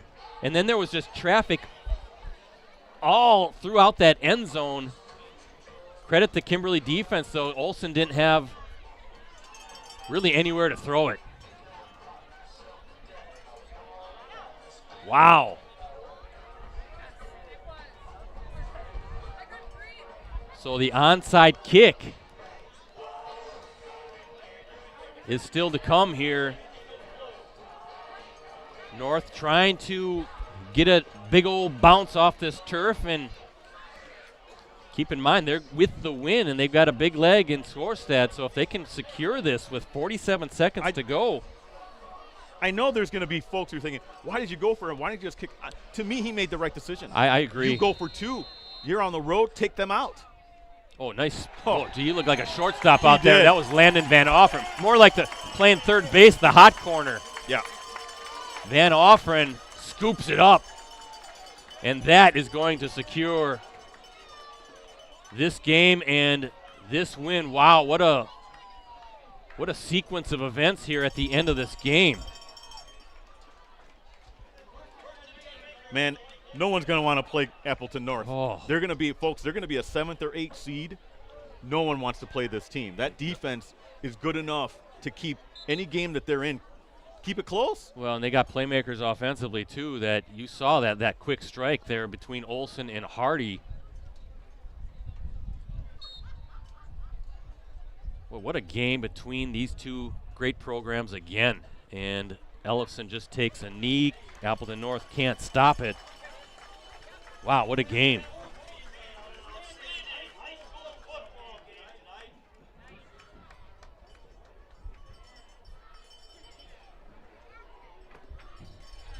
Woo. I wasn't surprised at all that they went for two. I figured that was the right call. I figured Psalm was going to be aggressive. And you think about it, Ricardo, kind of had that Kimberly defense a little bit of a state of shock, right? Yeah. And that's why you go for two. You've already just created this incredible pass play to get the touchdown. I don't question it. I would have gone for two. Remember, they always have a 2-point play ready for something like that. And I'll tell you right now, to a man, those Appleton North players probably wanted to go for two. Oh, yeah, go for the win. Yep. What a game. 10-9 is your finals. We look at our Cellcom scoreboard. Well, again, Ricardo, before you go down there, I know you're going to gather some quotes. You can look for Ricardo's recap tomorrow morning on postcrest.com or later morning, I guess, along with all of his playoff stories as well, based on how the brackets play out. But some quick thoughts. So let's talk about Appleton North first. You're right. Nobody's going to want to play these guys. Their defense is legit. It's tough. It's just hard to do things consistently against it. Matter of fact, I'll say it honestly that their Appleton North's defense is championship quality. Now the offense misses too many plays. That's why they're going to be a 7th or 8th seed. But no one wants to play those guys. And Kimberly, they're just a well-rounded team, Brad. You know they always take the best punch from Appleton North every year. Able to hold on and get that victory, so you got to give it to the Papermakers. And I expect them to be a 1 or 2 seed, depending on how they kind of view Nina. So this is going to be fun. This is going to be a fun night. It's going to be a fun morning to see how it all kind of shakes out. Yeah, and it looks like that secures a 3-way title, right, for Kimberly, Nina, Kakana. Yeah, it does. They both were easy winners over their opponents. Brett, I'm going to head down there. So, hey, we're going to have fun. Hopefully, we are. Hopefully be a great game we go to next week. See you all next week, everybody. Yeah, again, the last time there was a 3-way tie for the FAA championship was 2010 when Appleton North, Kimberly, and Menasha finished 8-1 in league play. only the, fourth time now? The other 2 times in 1989 and 1972. So 4 times over the history of the Fox Valley Association we have seen a 3-way tie for the championship. Well, let me run down the scoring. It's not going to take long. There wasn't much scoring tonight. Appleton North got on the scoreboard first, a 27-yard field goal by Mason Skorstad. That came with 3:18 to play in the opening quarter. Made it 3-0 Lightning. Marcus Doucette put Kimberly on the scoreboard with 11:07 to play, an 8-yard touchdown run that came off of the big Trent Dunk interception. Kimberly with the lead at that point. Kimberly tacked on 3 more points on the 29-yard field goal by Maddox Hermes with 10:15 to play in the fourth quarter. And then Appleton North, a 47-yard pass from Charlie Olson to Grant Hardy with just 47 seconds to play, made it 10-9. Appleton North deciding to go for 2, couldn't convert, and Kimberly was able to corral the onside kick to secure the victory. With the win, the Papermakers ranked 4th in Division 1. They finished the regular season 7-1 overall, 6-1 in Fox Valley Association play. They are co-champs with Kaukauna and Neenah, assuming that those 2 teams do wrap up their games. Both teams were well in front. Appleton North falls to 5-4 overall, 4-3 in league play. Up next for both teams, we wait and see what the playoffs bring as far as the brackets go. Again, that will be the reveal show tomorrow at 10 a.m. And you can watch the stream live on these websites: WKOW out of Madison, WXOW in La Crosse, WAOW in Wausau, WQOW in Eau Claire, and My24 in Milwaukee. WCWF in Green Bay will air the show on tape delay from 1 to 2, but that's a 1-hour show beginning at 10 a.m. 11 and 8-player football playoff brackets will be revealed, and then the WIAA will post those brackets on its website following the show. So we will be there somewhere next week. Don't know where, of course, but like all of you, eager to find out how the playoff road will shake out. But live coverage somewhere next Friday night will be 6:45 as always. Looking forward to that. And again, thanks to our sponsors, Cellcom and Cooney's Embroidery and Sportswear. For a limited time at Cellcom, every phone is on sale or free for new and existing customers. The choice is yours, so stop in or shop online at cellcom.com. And Cooney's Embroidery and Sportswear. They have the skills and experience to customize your apparel and spread the word about your organization. Visit them online at Cooney's Embroidery and Sportswear.com. So for Ricardo, for Rosie, for Mike Sherry, and the entire crew with USA Today Network Wisconsin, I'm Brett Christopherson saying so long from Papermaker Stadium. What a thriller again between these 2 great programs as we look at our Cellcom scoreboard. Once again, the final tonight. Kimberly holds on. The Papermakers top the Lightning 10-9 in a classic. Thanks for watching, everybody.